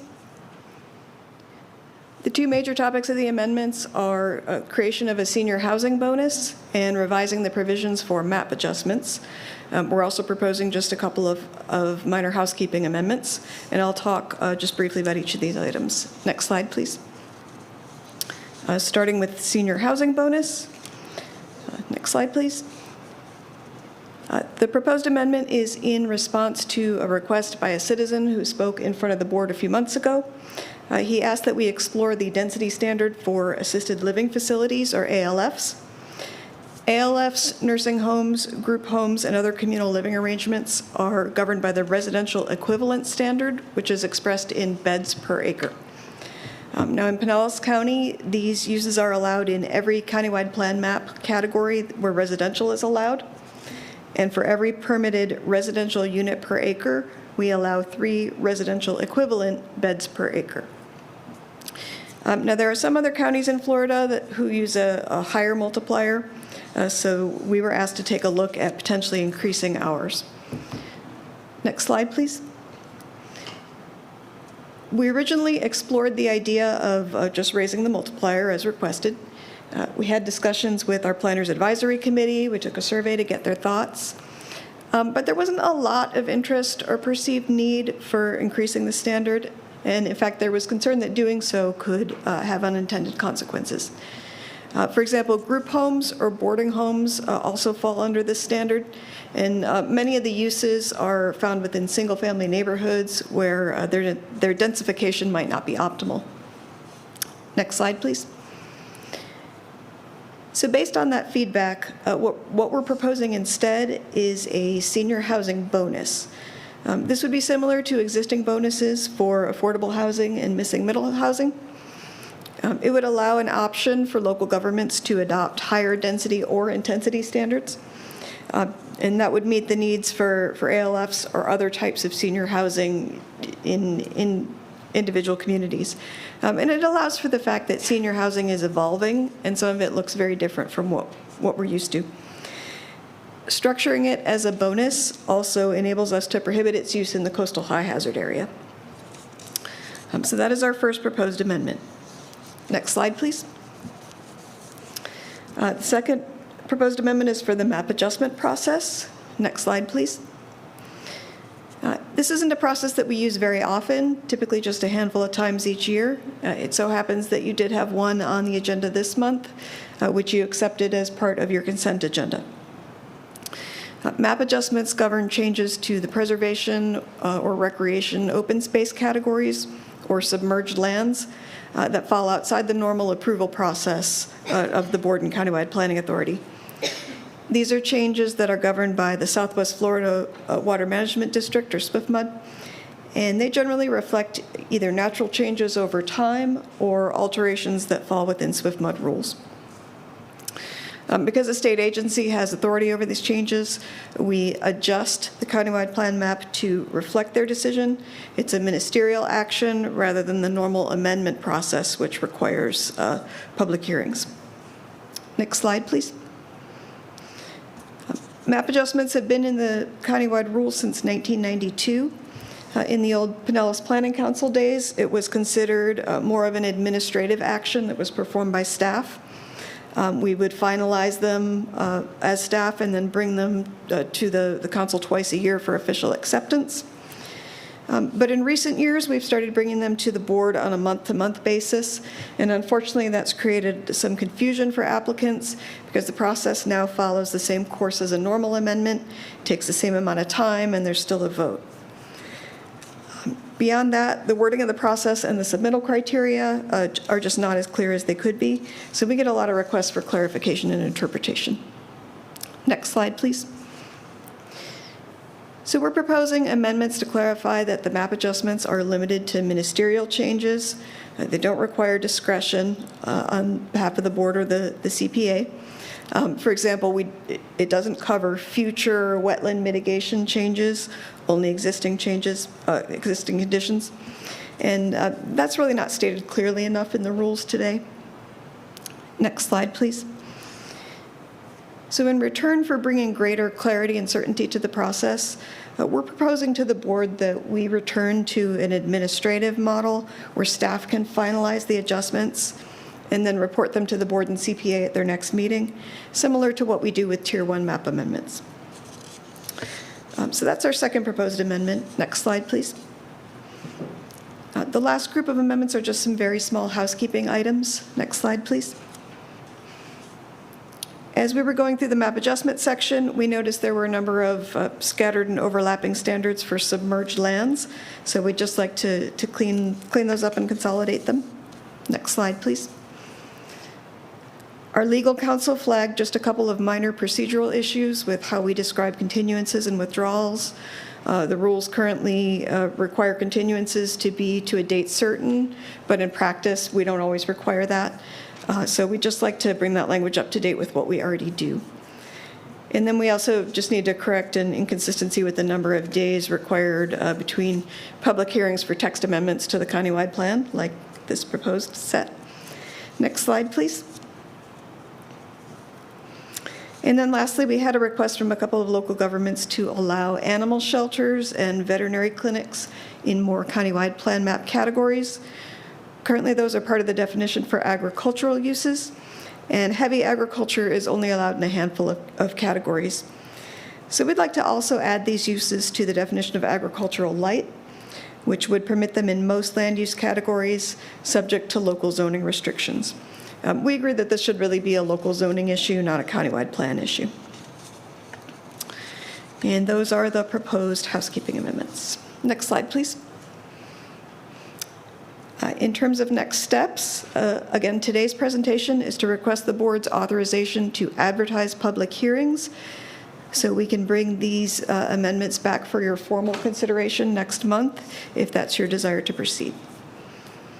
Next slide, please. And if there are any questions, I'll be happy to answer them.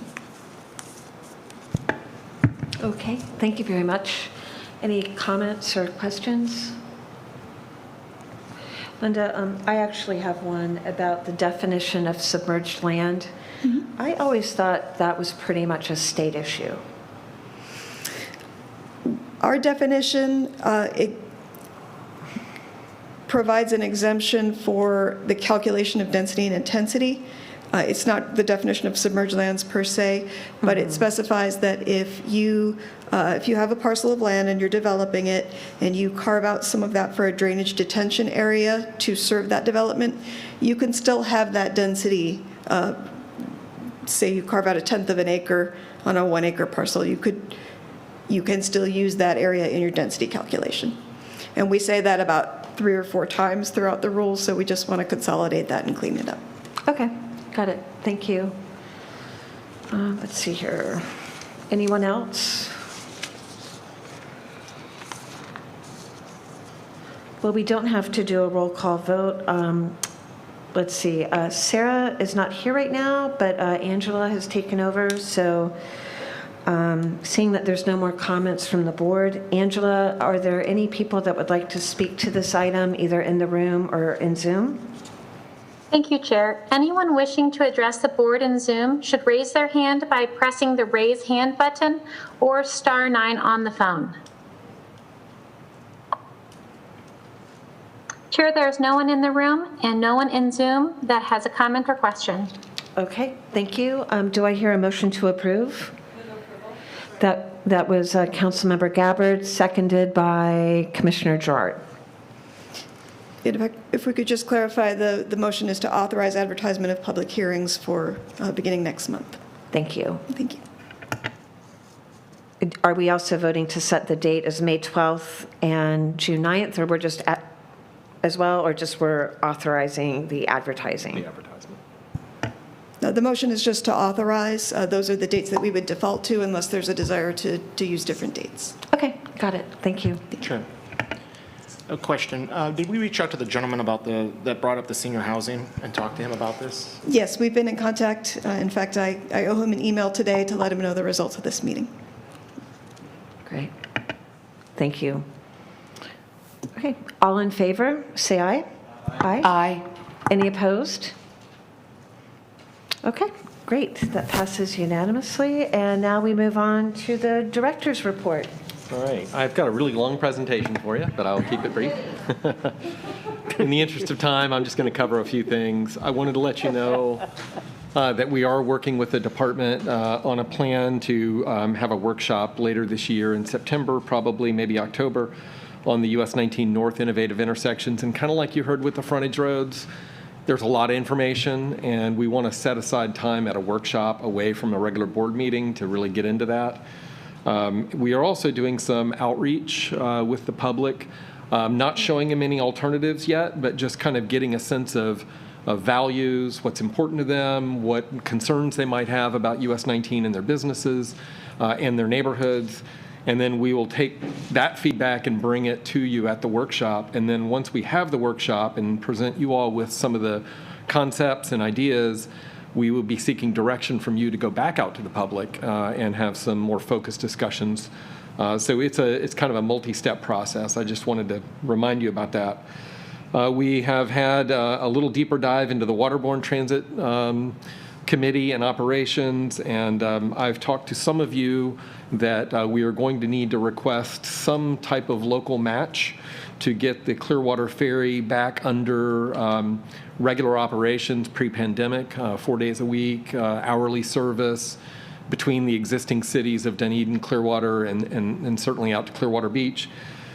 And with higher spring break peak season. So just a heads up, everything these days comes with some kind of a local commitment, it seems like, when it comes to transit. And by integrating this into PSTA's operations, it'll be a more seamless integrated network.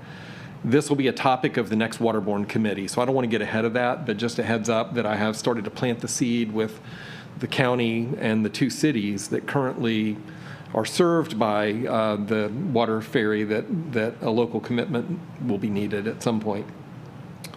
Next thing I want to mention is the 34th Street South Complete Streets project.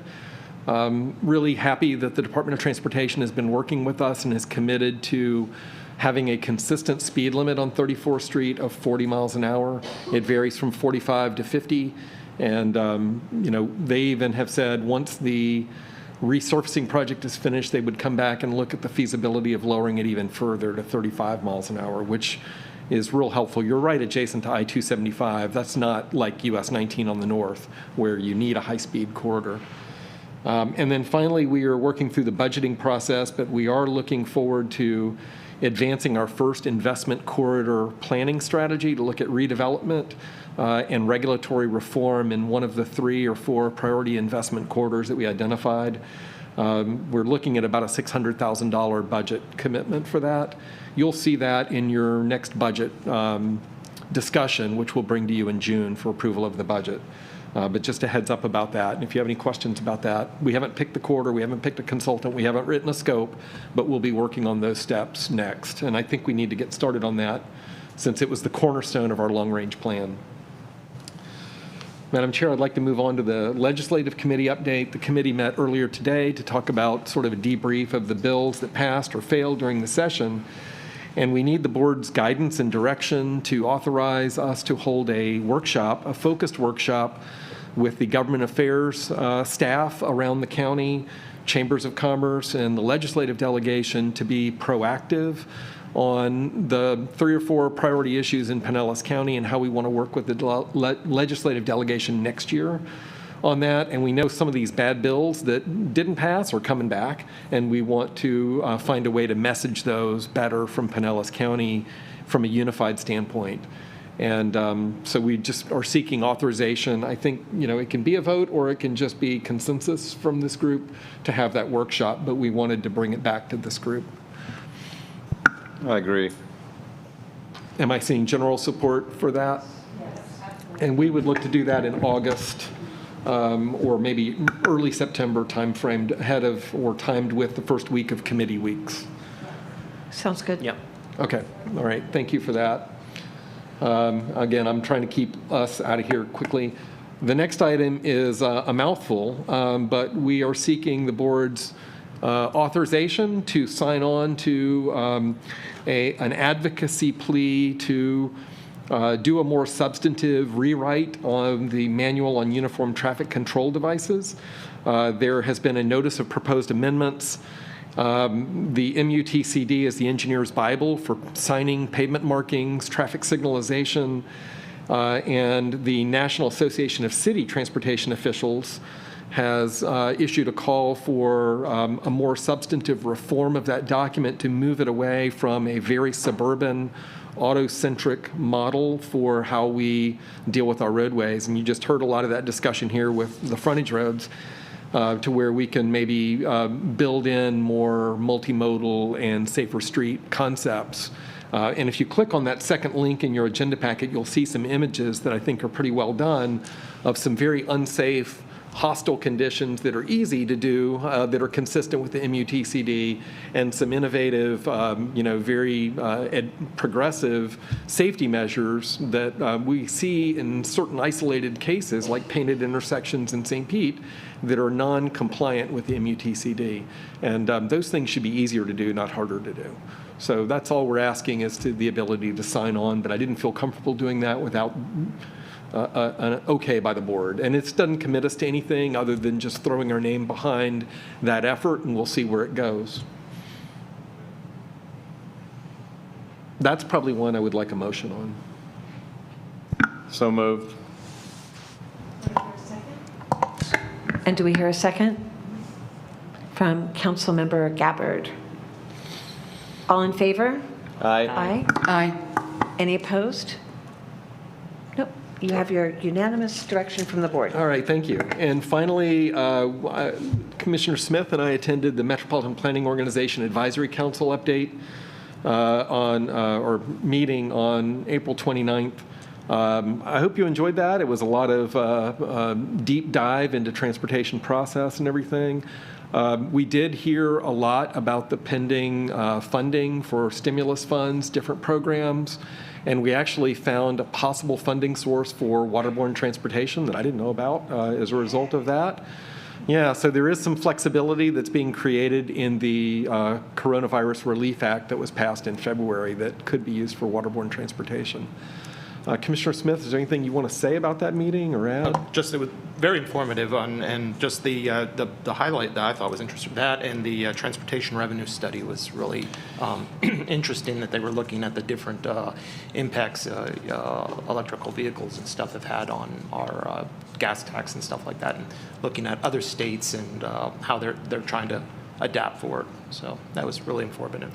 Thank you for that. And thank you for stepping in and attending that in Commissioner Seal's absence. The revenue impact study dated to 2012. So the MPOEC has been looking at more flexibility and alternative forms of revenue to deal with this looming crisis over the declining revenue source from gas tax before electric vehicles even came around, but now they're exacerbating that trend.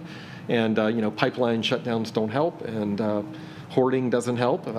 So we need, a more diverse set of funding sources. And some of the states are doing pilot vehicle miles traveled studies. And so there's some lessons learned from that. So stay tuned on all that, and we'll keep you updated in the future. That's all I have today. Thank you very much. Good meeting. Thank you, everyone. And with no further comments or questions, we'll adjourn our meeting. Thank you.